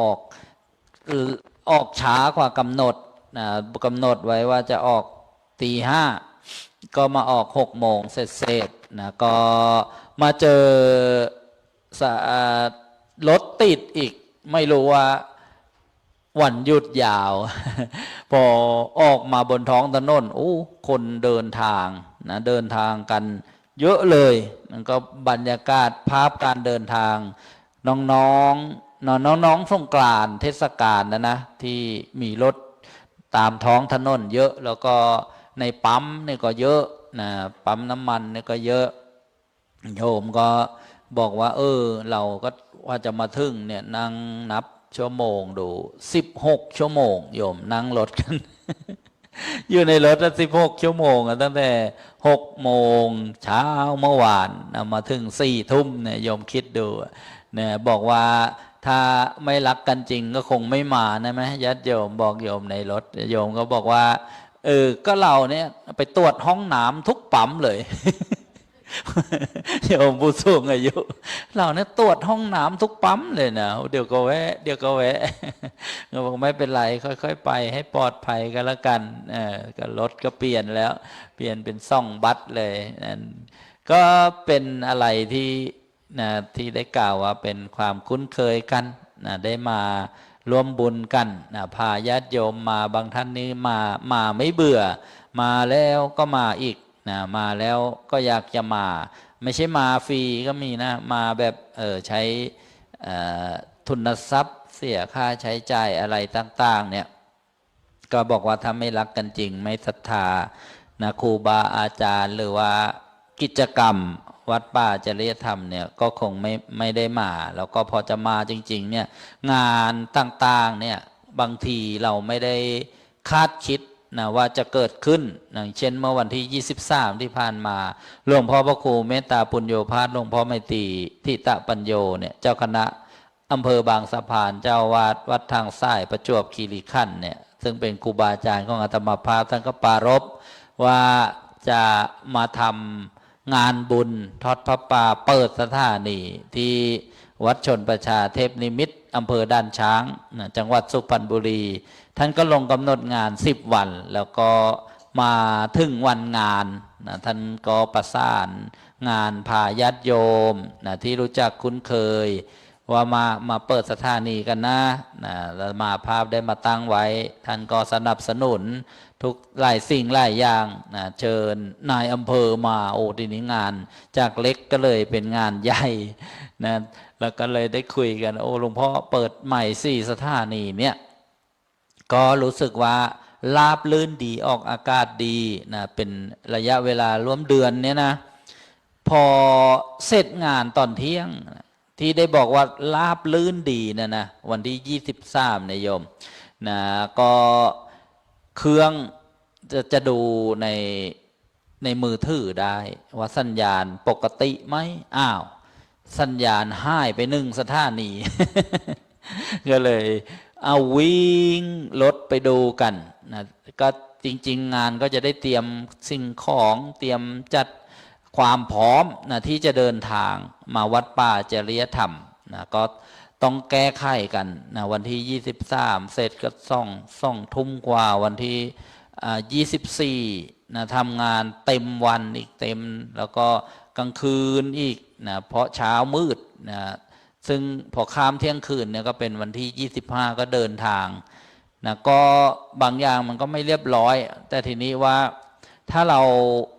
ไม่ทำเนี่ยบางอย่างก็จะสะดุดนะจัดที่นั่งบัตรเบอร์อะไรต่างๆซึ่งจริงๆก็ไม่ได้เยอะนะแต่พอมีเหตุการณ์งานอันสถานีมาเสียมาขัดข้องเราก็ต้องใช้เวลานะใช้เวลาไปก็สรุปว่าก็อดตาหลับขับตานอนไม่ได้หลับอีกแล้ว ไม่ได้หลับทีนี้ก็ปาลบความเพียรทำความเพียรนั่งทำงานเตรียมนะสิ่งของเตรียมข้าวของเตรียมไทยธรรมไทยทานวางแผนงานต่างๆนะบอกพระไว้ว่าตอนเช้ามืดนะเดี๋ยวตอนเย็นเตรียมเก้าอี้ไว้ที่ศาลาอเนกประสงค์เดี๋ยวตี 3 ตี 4นะโยมจะมารอรถนะซึ่งครั้งก่อนๆที่เคยมาบางทีไม่ได้เตรียมไว้โยมก็ไม่มีเก้าอี้ที่นั่งไม่ได้บอกเปิดไฟศาลาไว้ฝนตกอะไรเงี้ยเตรียมไม่ครบเลยบอกให้พระช่วยเตรียมเก้าอี้จัดสถานที่เปิดไฟไว้นะเดี๋ยวโยมมาแล้วจะได้นั่งรอก็สรุปได้นั่งรอจริงๆรถมาช้ากว่ากำหนดนะซึ่งครั้งก่อนๆนะก็ไม่ได้เตรียมไว้แต่ก็เป็นอะไรที่เราก็แก้ไขสถานการณ์บอกโยมไว้พระสวดมนต์กันนะแผ่เมตตากันนะก่อนที่จะออกเดินทางก็พอดีแหละนะรถก็มาเนี่ยบางอย่างนี่เห็นไหมบางครั้งเหตุการณ์ต่างๆที่เรานะไม่ได้คาดคิดไว้นะก็มาประสบมาพบมาเจอแต่ทีนี้เราต้องตั้งหลักให้ดีนะตั้งหลักจิตตั้งหลักใจตั้งหลักร่างกายนะประคับประคองนะให้งานแต่ละอย่างเนี่ยพยายามนะทำความเพียรให้ได้มากที่สุดไม่ถึงว่าอย่าพึ่งยอมง่ายๆ อย่าพึ่งยอมง่ายๆนะทำความเพียรให้เต็มที่นะให้เต็มกำลังให้เต็มความสามารถนะให้เต็มความสามารถที่เรามีนะความสามารถที่เรามีสติปัญญานะที่เรามีแล้วผลจะออกมาอย่างไรเราก็ต้องภูมิใจเราก็ต้องพอใจนะในผลที่เราได้รับเพราะเราทำเต็มที่แล้วนะแต่ถ้าเราไม่ทำเรายอมซะก่อนเลิกแล้วไม่เอาละนะเมื่อมันได้รับผลแล้วเนี่ยนะเราจะพูดว่าเราทำเต็มที่แล้วมันก็พูดไม่ได้เต็มปากความภูมิใจมันก็จะอาจไม่ได้เต็มที่นะเพราะฉะนั้นมานึกถึงว่าชีวิตของคนเรานะเมื่อได้โอกาสกันแล้วเนี่ยก็ขวาเอามาทำโอกาสให้ได้ดีที่สุดนะมาทำให้ได้ดีที่สุดไม่ถึงยังไงเอามาฝึกกันเนี่ยเหมือนเราท่านทั้งหลายญาติโยมทั้งหลายเนี่ยมาฝึกกันนะฝึกอะไรฝึกอินทรีย์บารมีนะคืออินทรีย์นี่แปลว่าอะไรแปลว่าความเป็นใหญ่นะอินทรีย์บารมีในตัวของเราเนี่ยในรูปกับนามของเราเนี่ยมันมีอะไรมีความเป็นใหญ่บ้างสัตทินทรีย์นะความเป็นใหญ่ในเรื่องของความเชื่อนะหรือนะสมาธินทรีย์วิริยินทรีย์อย่างเงี้ยสตินทรีย์อินทรีย์แปลว่าความเป็นใหญ่ในเรื่องของสมาธิในเรื่องของสติในเรื่องของความเพียรนะวิริยินทรีย์เอามาฝึกกันแล้วเราก็ต้องมีสติมีปัญญานะมีหลักในการยึดเหนี่ยวจิตใจของเราที่เราได้เปล่งวาจาอยู่เป็นประจำบ่อยๆว่าพุทธังสรณังคัจฉามิธัมมังสรณังคัจฉามิสังฆังสรณังคัจฉามินี่แหละสำคัญนะหลักยึดนะหลักจิตหลักใจที่เราเรียกกันว่าไตรสรณคมนะเอามาฝึกนะเราจะใช้อุบายวิธีอะไรเราก็ดูนะทางโลกนะบางครั้งบางคนนะก็อาจจะเคยผ่านมา ผ่านไปอย่างอาตมาเนี่ยชีวิตทางโลกนะก็เคยผ่านมาเคยทำงาน เคยนะท่องเที่ยวไปนะกับอบายมุขบ้างการพนันบ้างก็นึกถึงว่านะสมัยก่อนนะเล่นการพนันเนี่ยนั่งได้2 วัน3 วัน ข้าวปลาแทบไม่ต้องไปทำอะไรเรายังทำได้เลยวะทีนี้มาทำงานบุญงานกุศลเนี่ยเราจะมายอมแพ้ได้ยังไงญาติโยมอาจจะนึกว่าโอ้ยดูนู่นเข้าไปดูหม้อลำกันซอดแจ้งสอยคุ2 หน่วยเป็นหาบหนึ่ง เขาก็อยู่กันได้ทั้งคืนนะโอ้ยแล้วก็บอกว่าสนุกจะตายเลยโอ้ยมันจะตายเลย แต่ว่าเราเนี่ยพาเข้ามาฝึกพาใครล่ะนะพารูปพานามมาเนี่ยมาฝึกนะฝึกในการพัฒนาอบรมนะบ่มอินทรีย์บารมีของเราเนี่ยให้มันเข้มแข็งขึ้นนะแล้วเราจะรู้ได้ไงล่ะอันเรื่องแบบนี้รู้ได้เฉพาะตนที่เราได้สวดสาธยายได้ศึกษาได้ฟังบ่อยๆว่าเป็นปัจจัตตังนะผู้รู้ก็รู้ได้เฉพาะตนบางครั้งอยู่นะที่วัดเนี่ยก็จะมีญาตินะมาบวชมาเรียนนะเมื่อวันนี้นะก็มีพระภิกษุเกิดขึ้นเพิ่มขึ้นในพระพุทธศาสนา3 รูปด้วยกันเนี่ยพระโชคพระป้อมแล้วก็อีกรูปหนึ่งเนี่ยที่ได้เสียสละคฤหัสถ์วิสัยนะเข้ามาบวชในพระพุทธศาสนาญาติบ้างนะลูกศิษย์บ้างคนรู้จักบ้างเข้ามาบวชในปัจจุบันเนี่ยพระบวชนะอยู่นานๆเนี่ยน้อยลงพระบวชอยู่นานๆเนี่ยน้อยลงเนี่ยเมื่อ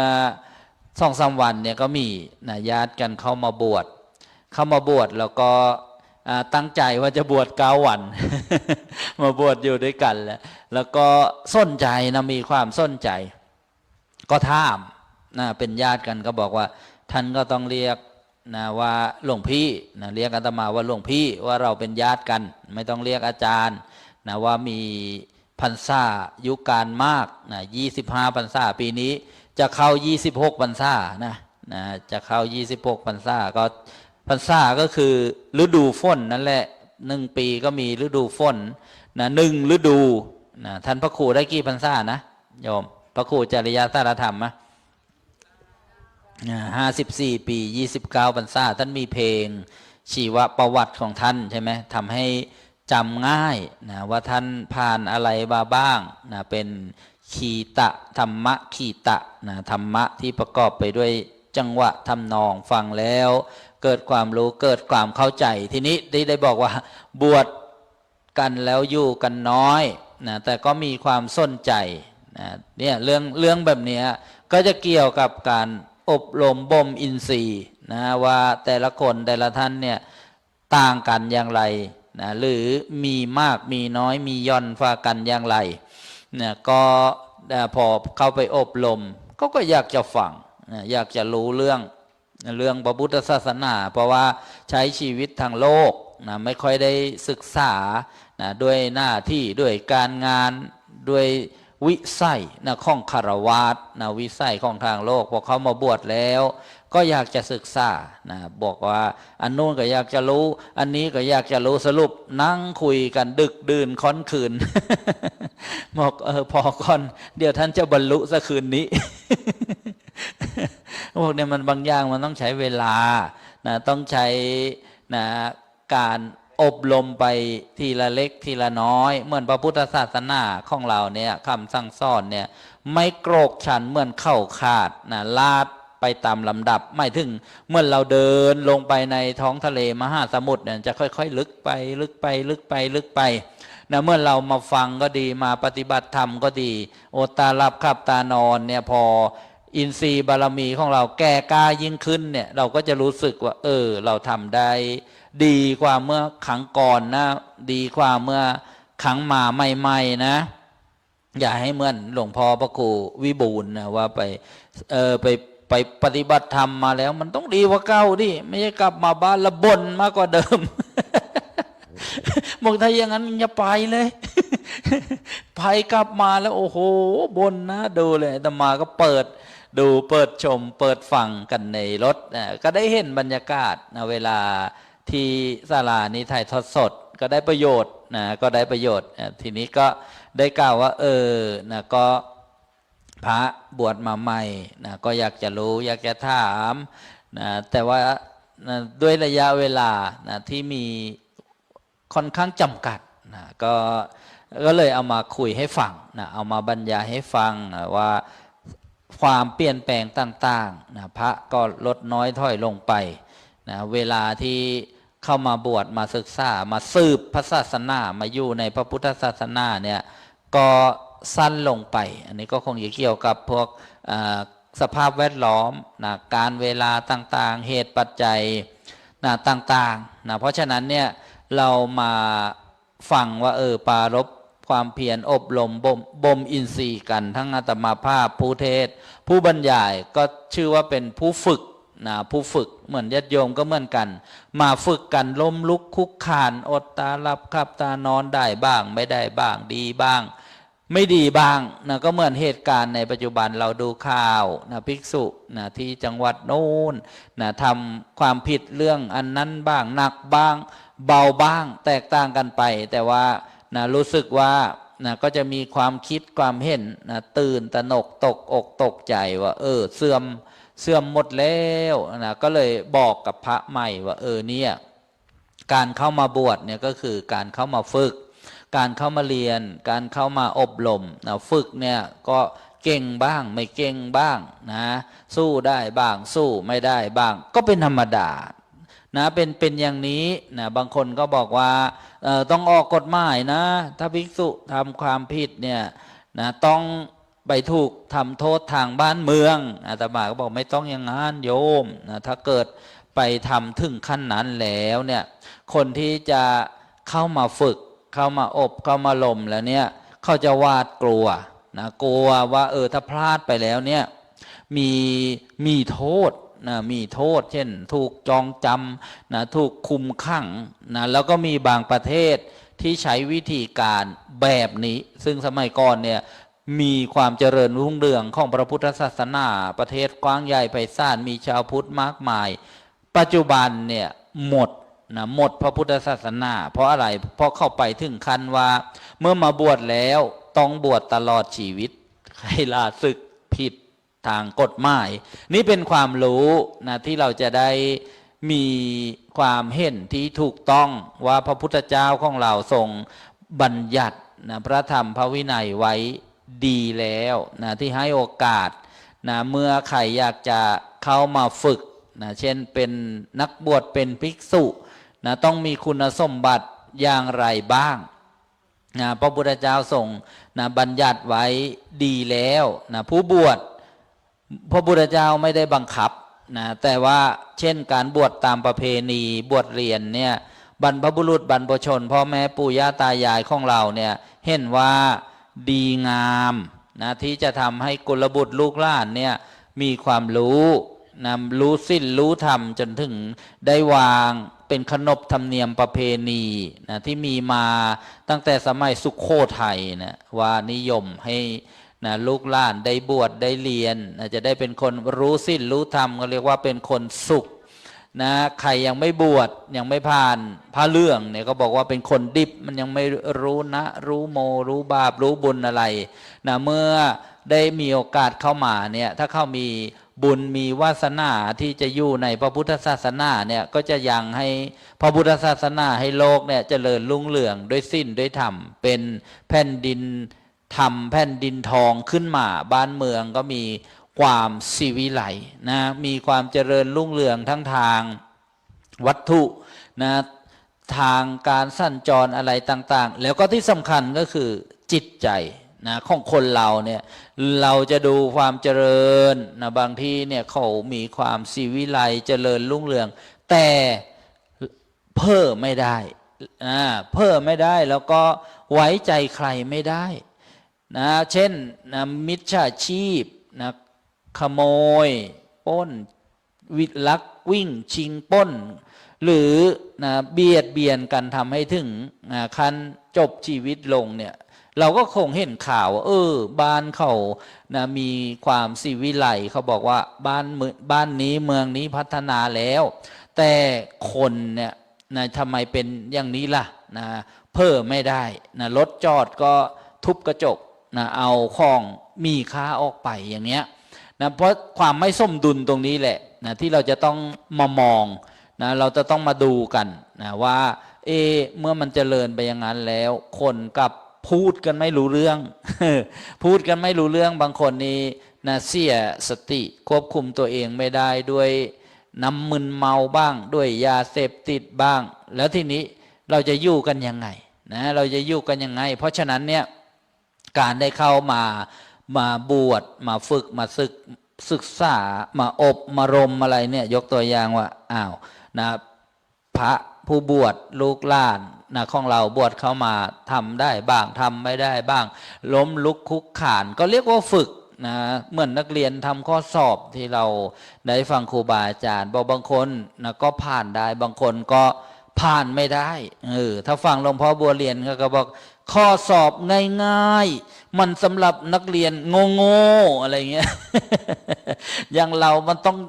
ยากๆอะไรยากๆก็ทำไมมันโดนเราตลอดเลยล่ะเจอแต่อะไรยากๆใช่ไหมบางอย่างเนี่ยมันเป็นอะไรที่เราคิดแล้วก็ให้กำลังใจตัวเราเองให้กำลังใจในศรัทธานะที่เรามีอยู่อย่าให้มันลดน้อยถอยลงไปเมื่อเราเห็นสิ่งต่างๆในโลกในสังคมในวัฏสงสารหรือในตัวเราที่เป็นสมมุติเนี่ยในครอบครัวของเราเนี่ยพยายามที่จะวางใจให้ได้นะพยายามที่จะวางใจให้ได้เพราะฉะนั้นเนี่ยคำว่าฝึกคำว่าทำความเพียรเนี่ยแม้กระทั่งพระอริยะบุคคลเบื้องต้นพระโสดาบันพระสกทาคามีพระอนาคามีเนี่ยชื่อว่าเป็นผู้ฝึกนะญาติโยมเรียกว่ายังอยู่ในผู้จะต้องฝึกนะเป็นเสขะนะต้องทำให้ยิ่งขึ้นไปเพื่อให้ถึงธรรมที่ยังไม่ถึงบรรลุคุณธรรมที่ยังไม่บรรลุนะท่านก็ต้องฝึกนะพระโสดาบันก็ยังต้องฝึกนะแล้วก็ยังต้อง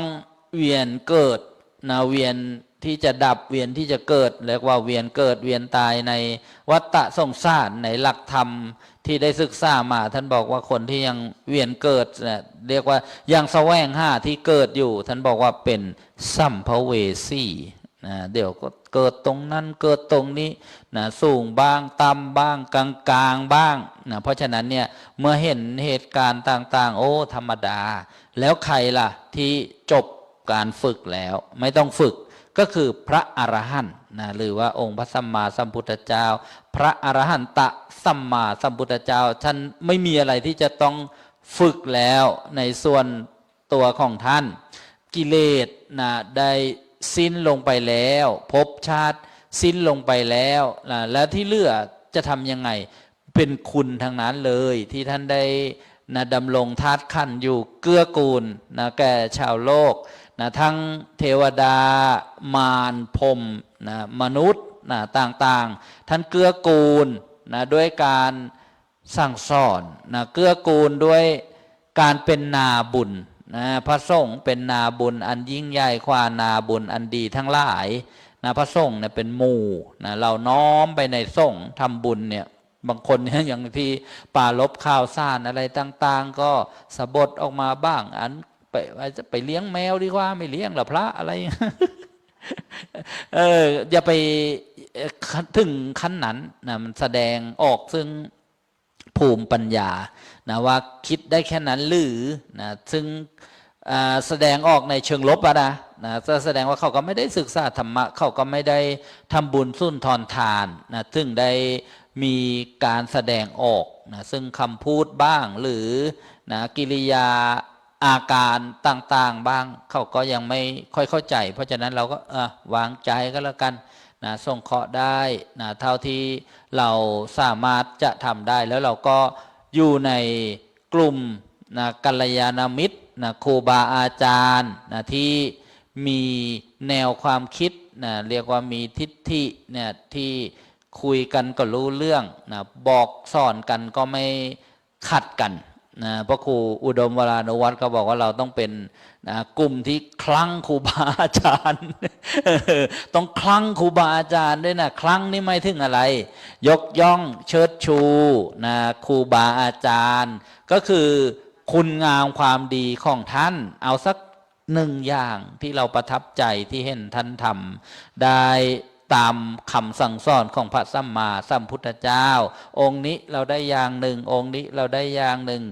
เก็บแต่สิ่งดีๆมาเนี่ยโอ้ยใจเราก็นึกแต่สิ่งดีๆใช่ไหม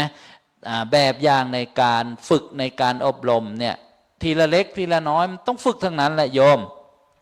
พระสัมมาสัมพุทธเจ้ากว่าจะสำเร็จเป็นพระสัมมาสัมพุทธเจ้าเนี่ยโอ้โหใช้เวลา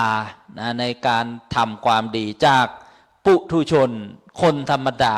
ไม่ใช่เป็นไข่เสกนะหรือว่า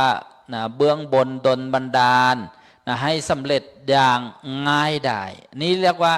เราศึกษาแล้วเราเห็นการพัฒนาในการฝึกทีละเล็กทีละน้อยจากคนไม่มีนะเช่นไม่มีอะไรไม่มีทรัพย์นะไม่มีบารมีเยอะไม่มีคุณธรรมเนี่ยนะฝึกได้นะพอเรามีตัวอย่างแบบนี้เรามีนะหลักคิดหลักใจแบบนี้นะเรามีแบบอย่างครูบาอาจารย์ที่ท่านทำงานที่ท่านเสียสละนะที่เราประทับใจเนี่ยใจเราก็มีแต่สิ่งดีๆนึกถึงก็นึกแต่ที่ดีๆเหมือนนึกถึงนะพระอาจารย์นิรุตนะของเราเนี่ยอาตมาเนี่ยคุ้นเคยกับท่านคุยโทรศัพท์กันถามนะสารทุกข์สุขดิบอะไรโยมก็คงได้ฟังท่านก็ปรารภนะให้ได้ยินบ้างนะได้ยินบ่อยบ้างในรายการหรือว่าเวลาได้แสดงธรรมได้อะไรกันเนี่ยท่านก็นะมีความเป็นกันเองนะมีอุดมการณ์อย่างไรมีความคิดอย่างไรท่านก็พูดนะไม่ปิดบังไม่อำพรางนะนี่เรียกว่าความประทับใจนะท่านก็ทำไปนะท่านแล้วก็บอกว่าท่านก็จะไม่ท้อแล้วท่านก็จะไม่พยายามที่จะเอามาเป็นความทุกข์นะเพราะว่าท่านเข้าใจนะเข้าใจธรรมะนั่นแล้วท่านก็ฝึกมานะฝึกตามลำดับแต่ละปีนะจากพระหนุ่ม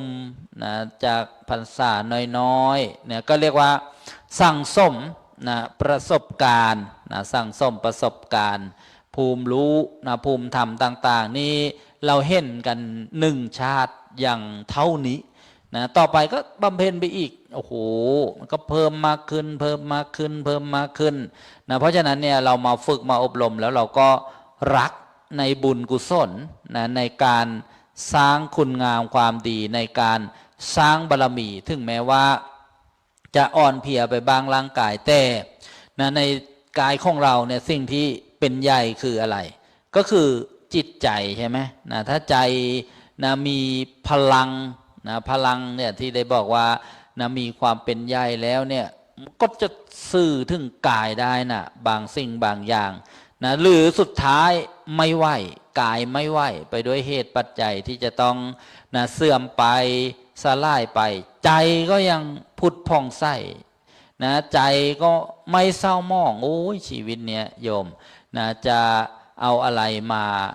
เท่ากับสิ่งที่เลิศสิ่งที่ประเสริฐในการได้ฝึกได้ศึกษาธรรมะเนี่ย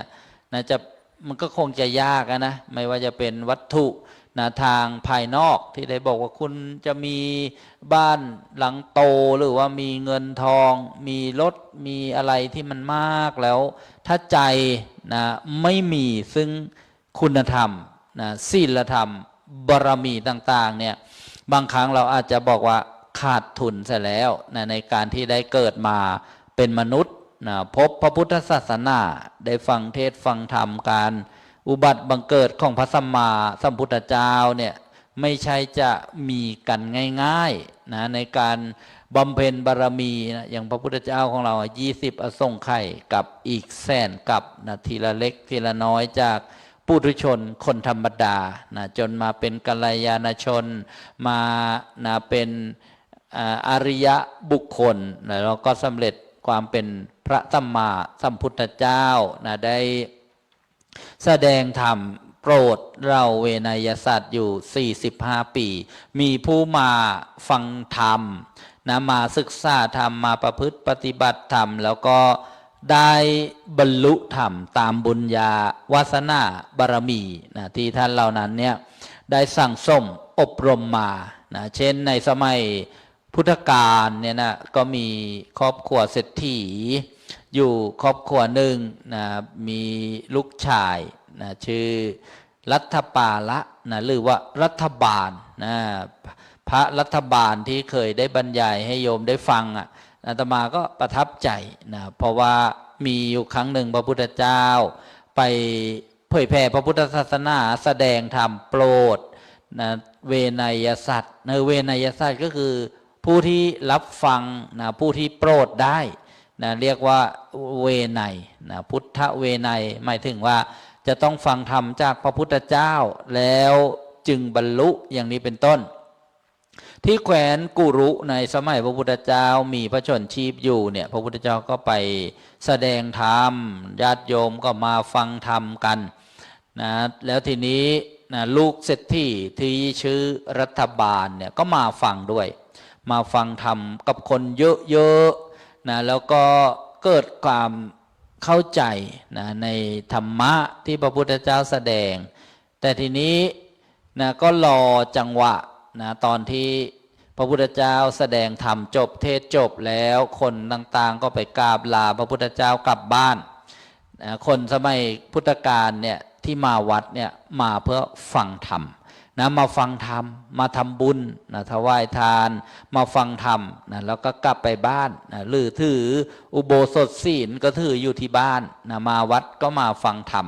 ฟังกันทั้งคืนนะในสมัยพุทธกาลนะก็ฟังธรรมกันทั้งคืนไม่ใช่ว่ามามีในยุคนี้นะญาติโยมสมัยพุทธกาลนะฟังกันทั้งคืนเช่นที่วัดนะพระเชตวันนะเมืองสาวัตถีเนี่ยทีนี้ในตอนนั้นนะที่ได้กล่าวว่านะรัฐบาลลูกเศรษฐีเนี่ยก็รอให้คนอื่นกลับไปก่อนไปเฝ้าพระพุทธเจ้าเพราะเขาคิดว่าจะขอบวชนะถ้าเกิด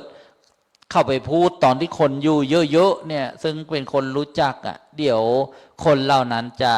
ไปฟ้องบิดามารดาว่าลูกจะขอบวชอาจจะไม่ให้บวชก็เลยรอให้คนกลับหมดแล้วก็มากราบพระพุทธเจ้าแล้วก็ข้อบวชข้อที่จะอุปสมบทเป็นพระในพระพุทธศาสนาพระพุทธเจ้าก็ตรัสว่าให้ไปข้ออนุญาตนะบิดามารดาก่อนนะอย่างเช่นวันนี้ที่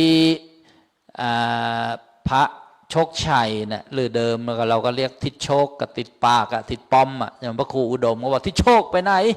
ขออภัยพระโชค มานี่ใน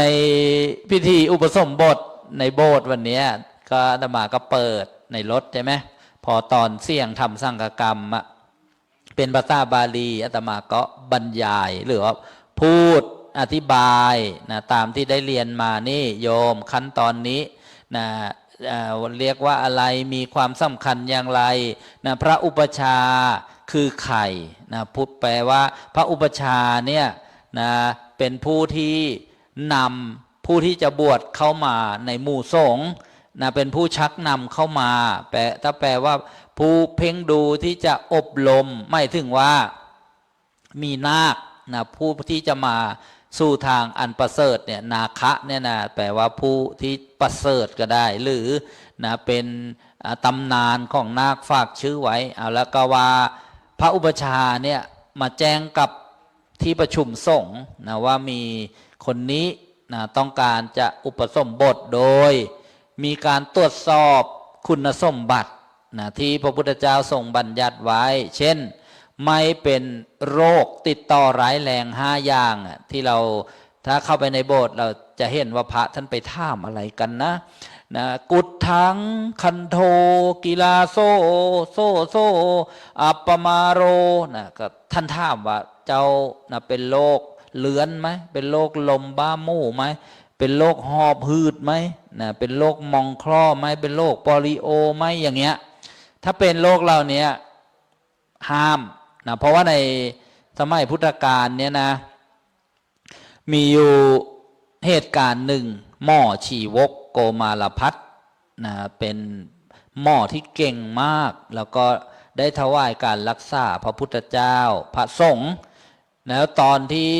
พระพุทธศาสนาเจริญเนี่ยผู้คนที่เจ็บไข้ได้ป่วยนะ ก็อยากจะรักษากับหมอพอมาเป็นพระแล้วได้รับการรักษาก็เลยบวชเข้ามา ทีนี้หมอชีวกจำได้นะว่าท่านรักษาพระองค์นี้แล้วไปซื้อกับข้าวที่ตลาดหรืออย่างไรนี่แหละไปเห็นเอ้าศึกมาแล้วเลยหายจาก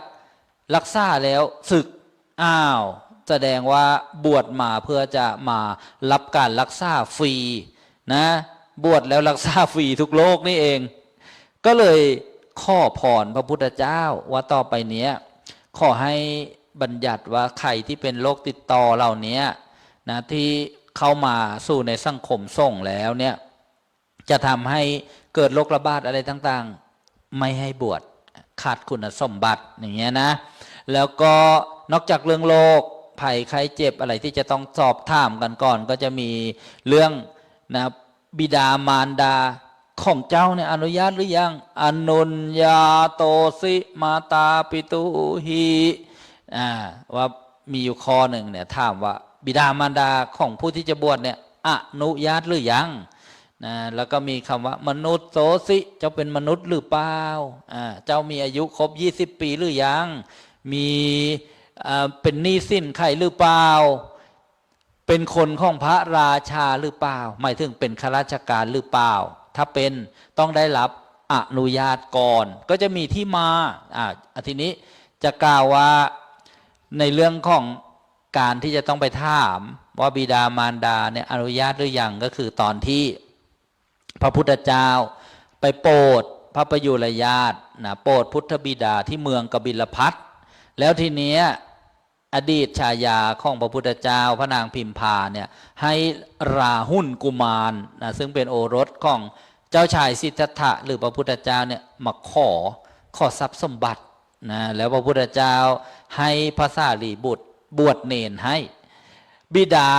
พุทธบิดาของพระพุทธเจ้าเสียใจมากนะว่าตอนที่เจ้าชายสิทธัตถะออกบวชเนี่ย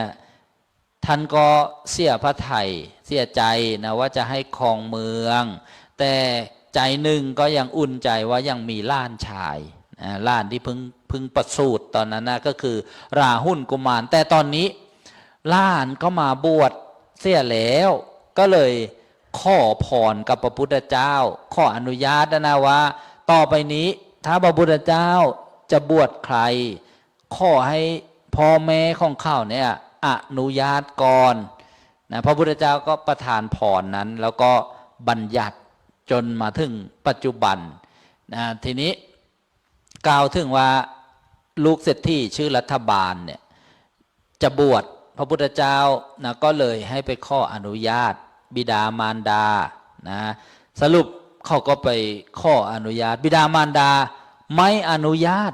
นะลูกเอ้ยทรัพย์สมบัติเรามีมากมายลูกไม่ต้องบวชหรอกนะทำบุญสุนทรทานเนี่ยกินไม่ไหวใช้ไม่หมดจะทำอะไรก็ได้ไม่ยอม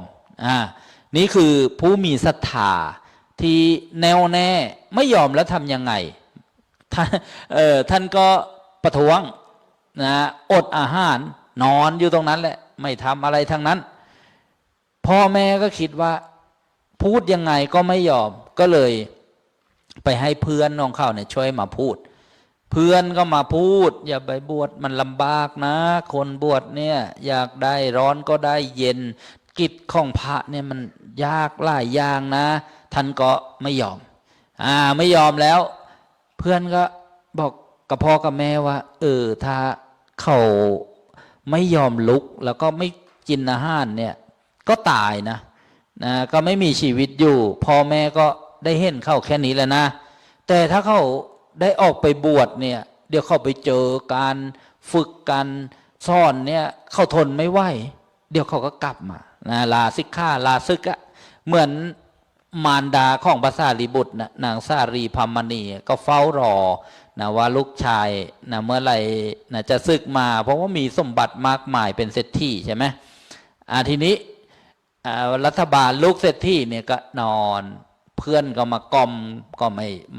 ม่เปลี่ยนใจพ่อแม่ก็กล่อมจะอ้อนวอนยังไงก็ไม่เปลี่ยนใจ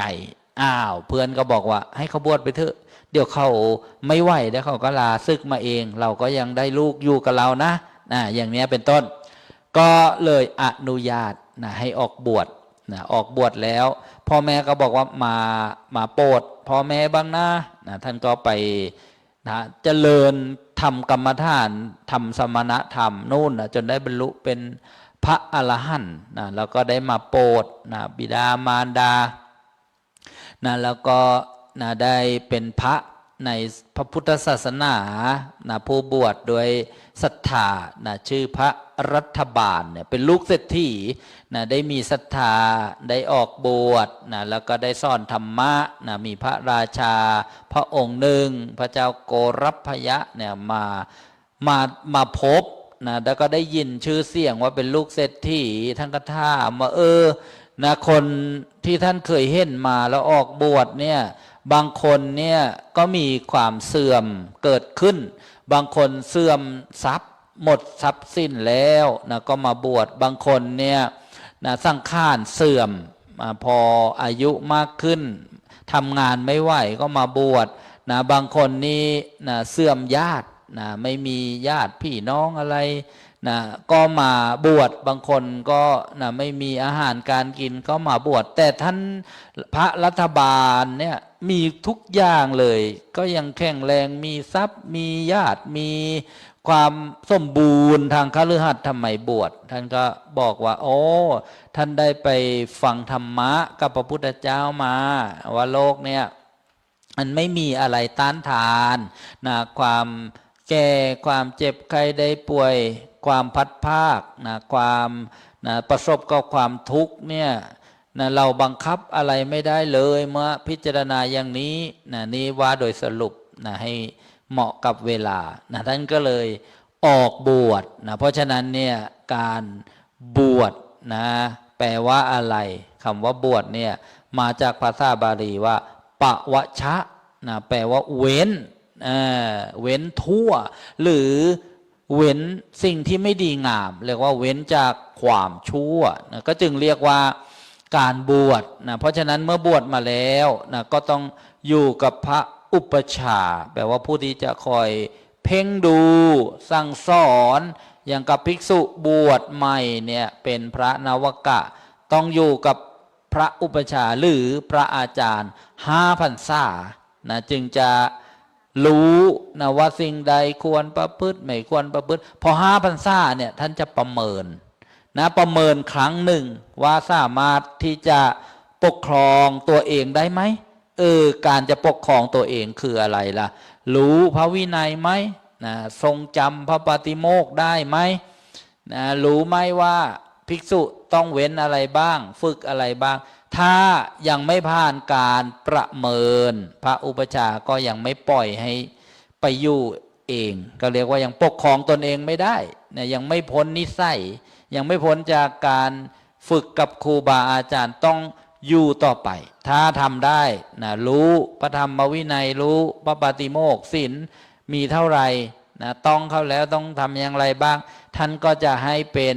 ผู้พ้นนิสัยเรียกว่านิสัยมุตตกะเนี่ยอย่างเงี้ยก็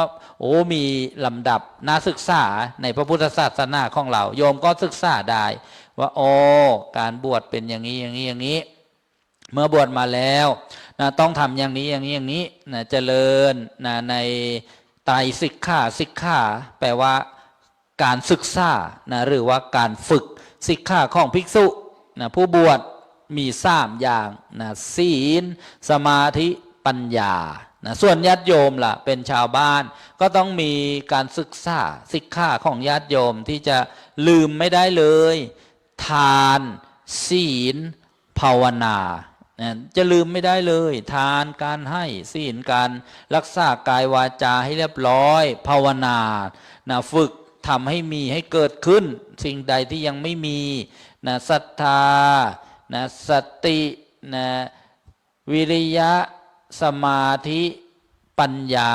นะอย่างเงี้ยเรียกว่าต้องภาวนา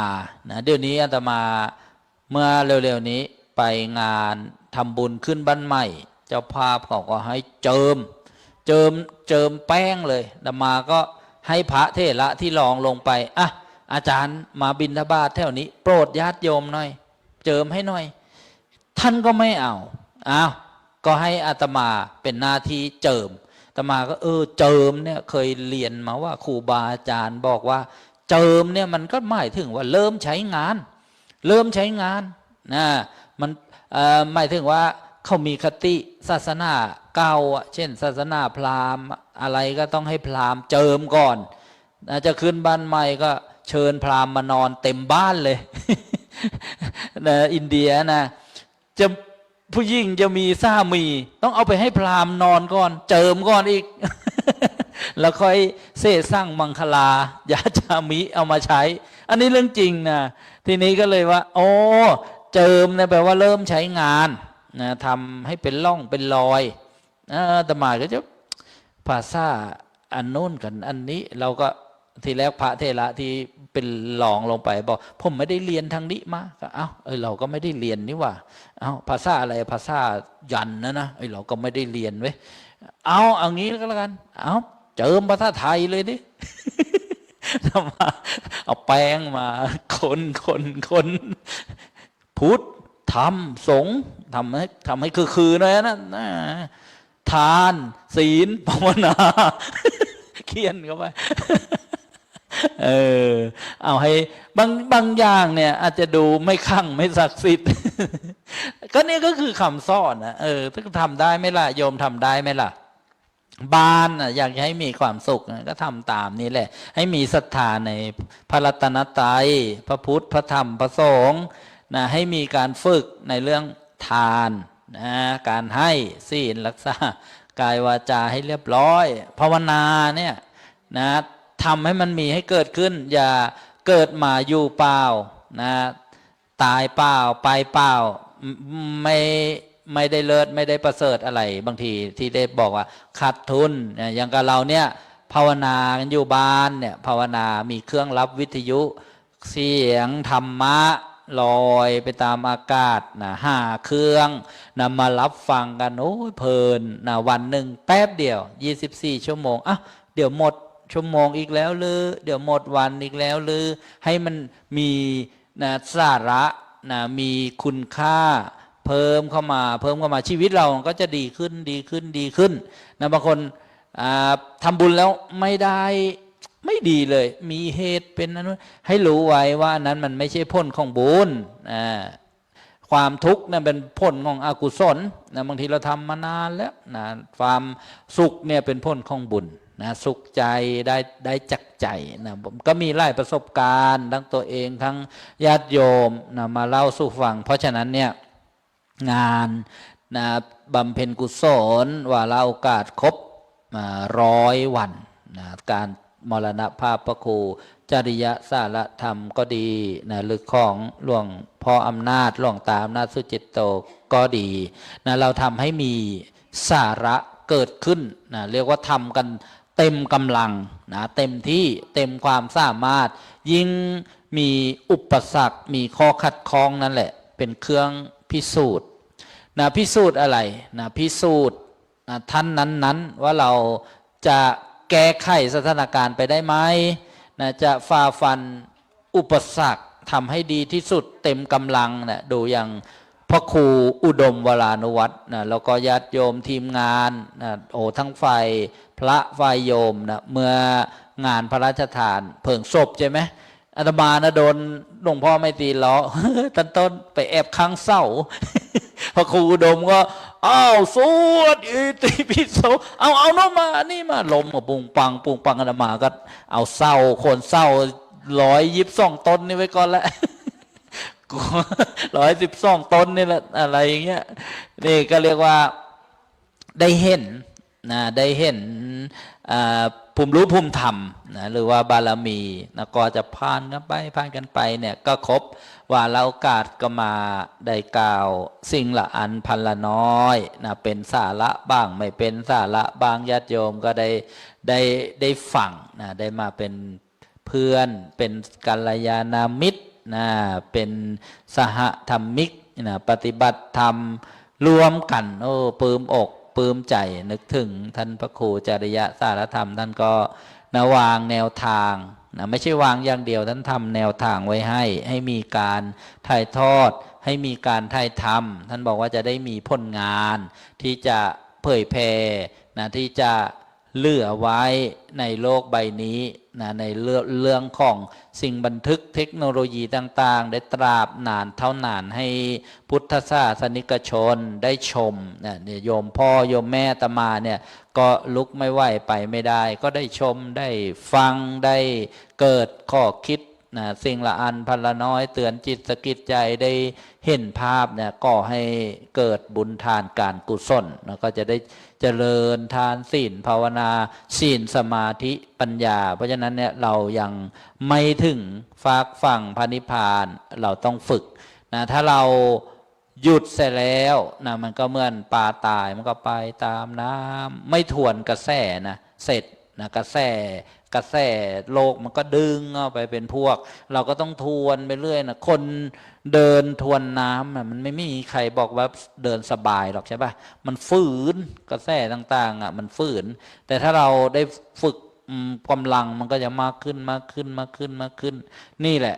เป็นหนทางนะแห่งความสุขแห่งความเจริญของเราท่านทั้งหลายเรียวดูเวลาแล้วก็โอ้โหไวเหลือเกินญาติโยมมีครูบาอาจารย์นะก็รอมาบรรยายอีกนะท้ายที่สุดแห่งการ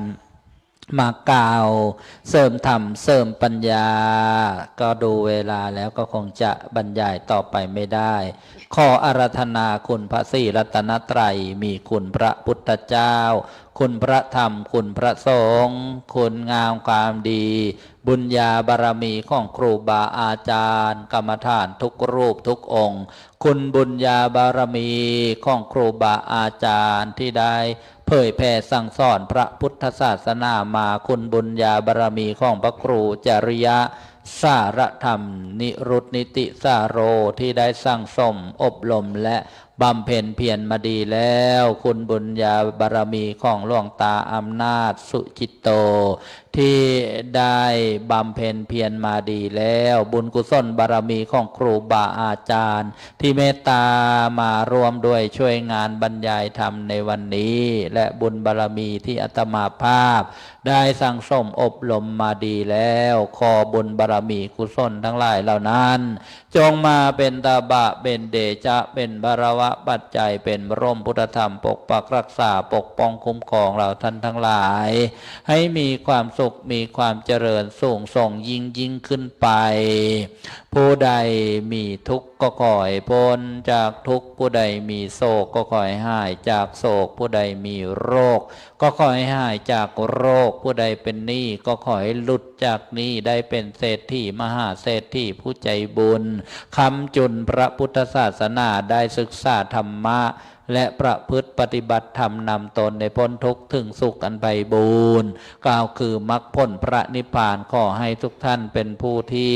มีการให้ทานที่ดีที่เลิศที่ประเสริฐมีการรักษาศีลที่ดีที่บริสุทธิ์มีการเจริญภาวนาสติปัญญานำพาชีวิตให้สว่างสดใสรุ่งเรืองในเส้นทางของพระพุทธศาสนาได้ศึกษาธรรมะและประพฤติปฏิบัติธรรมนำตนในพ้นทุกข์ถึงสุขอันไพบูรณ์กล่าวคือมรรคผลพระนิพพานด้วยกันทุกท่านทุกคนทุกตนนั้นด้วยเธอสาธุเอากับองค์แสดงธรรมญาติโยมพร้อมกันกราบพุทโธเมนาโถพระพุทธเจ้าเป็นที่พึ่งของเรา กราบธรรมา ธัม นุ โม สติ เมนาโถพระธรรมเป็นที่พึ่งของเรา กราบ สังโฆเมนาโถพระสงฆ์เป็นที่พึ่งของเราแม่รุณนันทกุลสาธุ เป็นเจ้าภาพถวายแม่รุณนันทกุลเมื่องานอายุวัฒนมงคลพระครูจริยสารธรรมใครถวายก็มีโยมถวายรัดประคตเอวมาวันนี้อาตมาก็ฉลองใช้มานะใช้มานานแล้วแหละบอกให้โมทนา ถวาย สา เจ ธุ ดีย์สร้างเจดีย์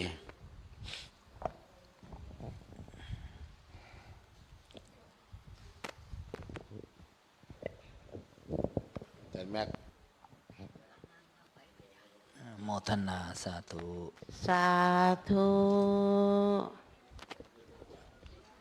แม่ชีสวยโมทนา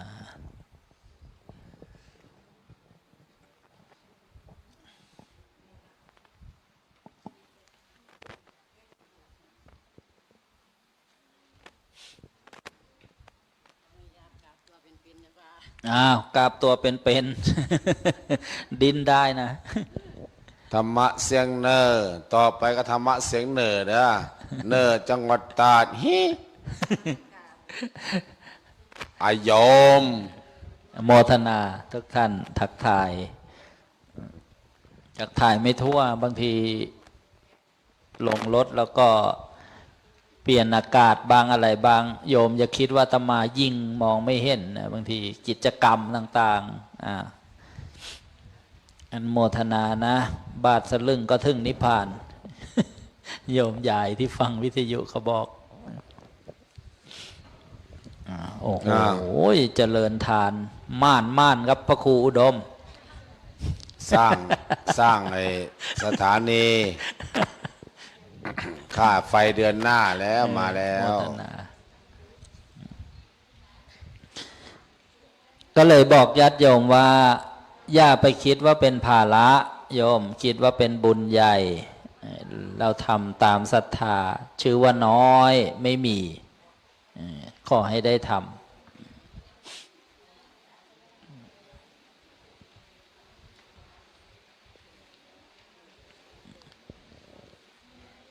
โมทนานี่คณะอู่ทองอยู่กันครบหรือเปล่าเนี่ยยมฉลวยชมซี่เนี่ยใครฟังเวลารายการธรรมะสำเนียงเสียงเนอเนี่ยโยมก็จะมาพิมพ์บอกว่าฟังทางวิทยุบอกดีมากโยมเรียกว่าบูรณาการ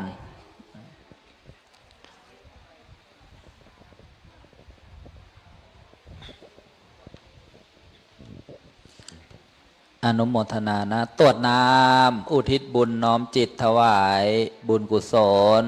แด่พระครูจริยสารธรรมหลวงตาอำนาจสุจิตโตญาติทั้งหลายเทวดาทั้งหลายนะ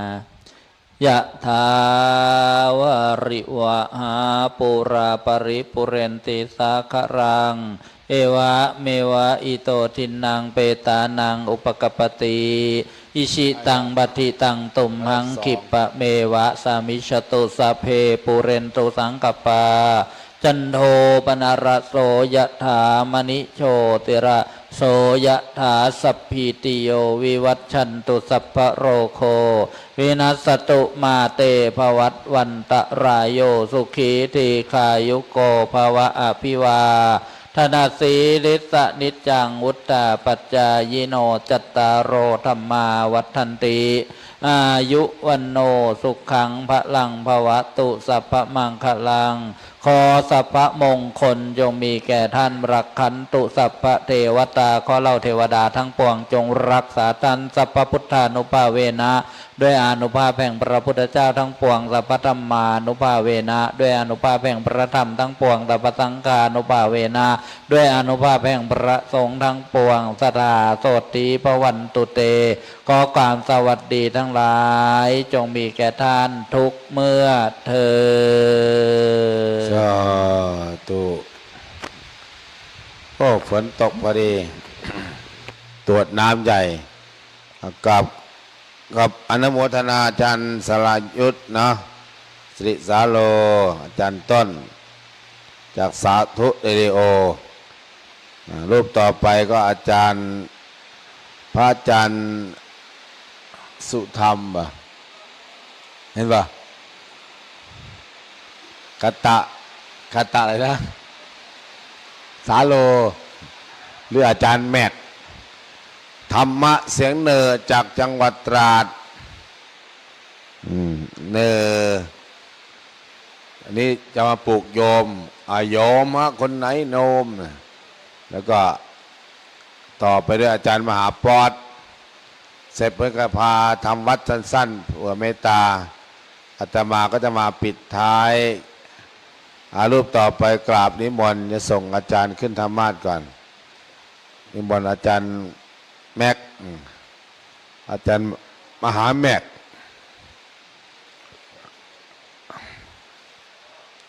กตปุญโญ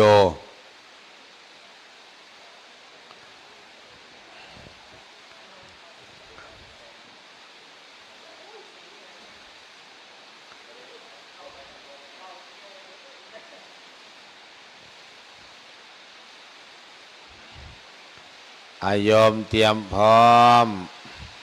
นั่งกระโยงเท้าเพราะคนเสียงดังต้องพูดตอนฝนตกเดี๋ยวเทวดาก็จะลงหนีไป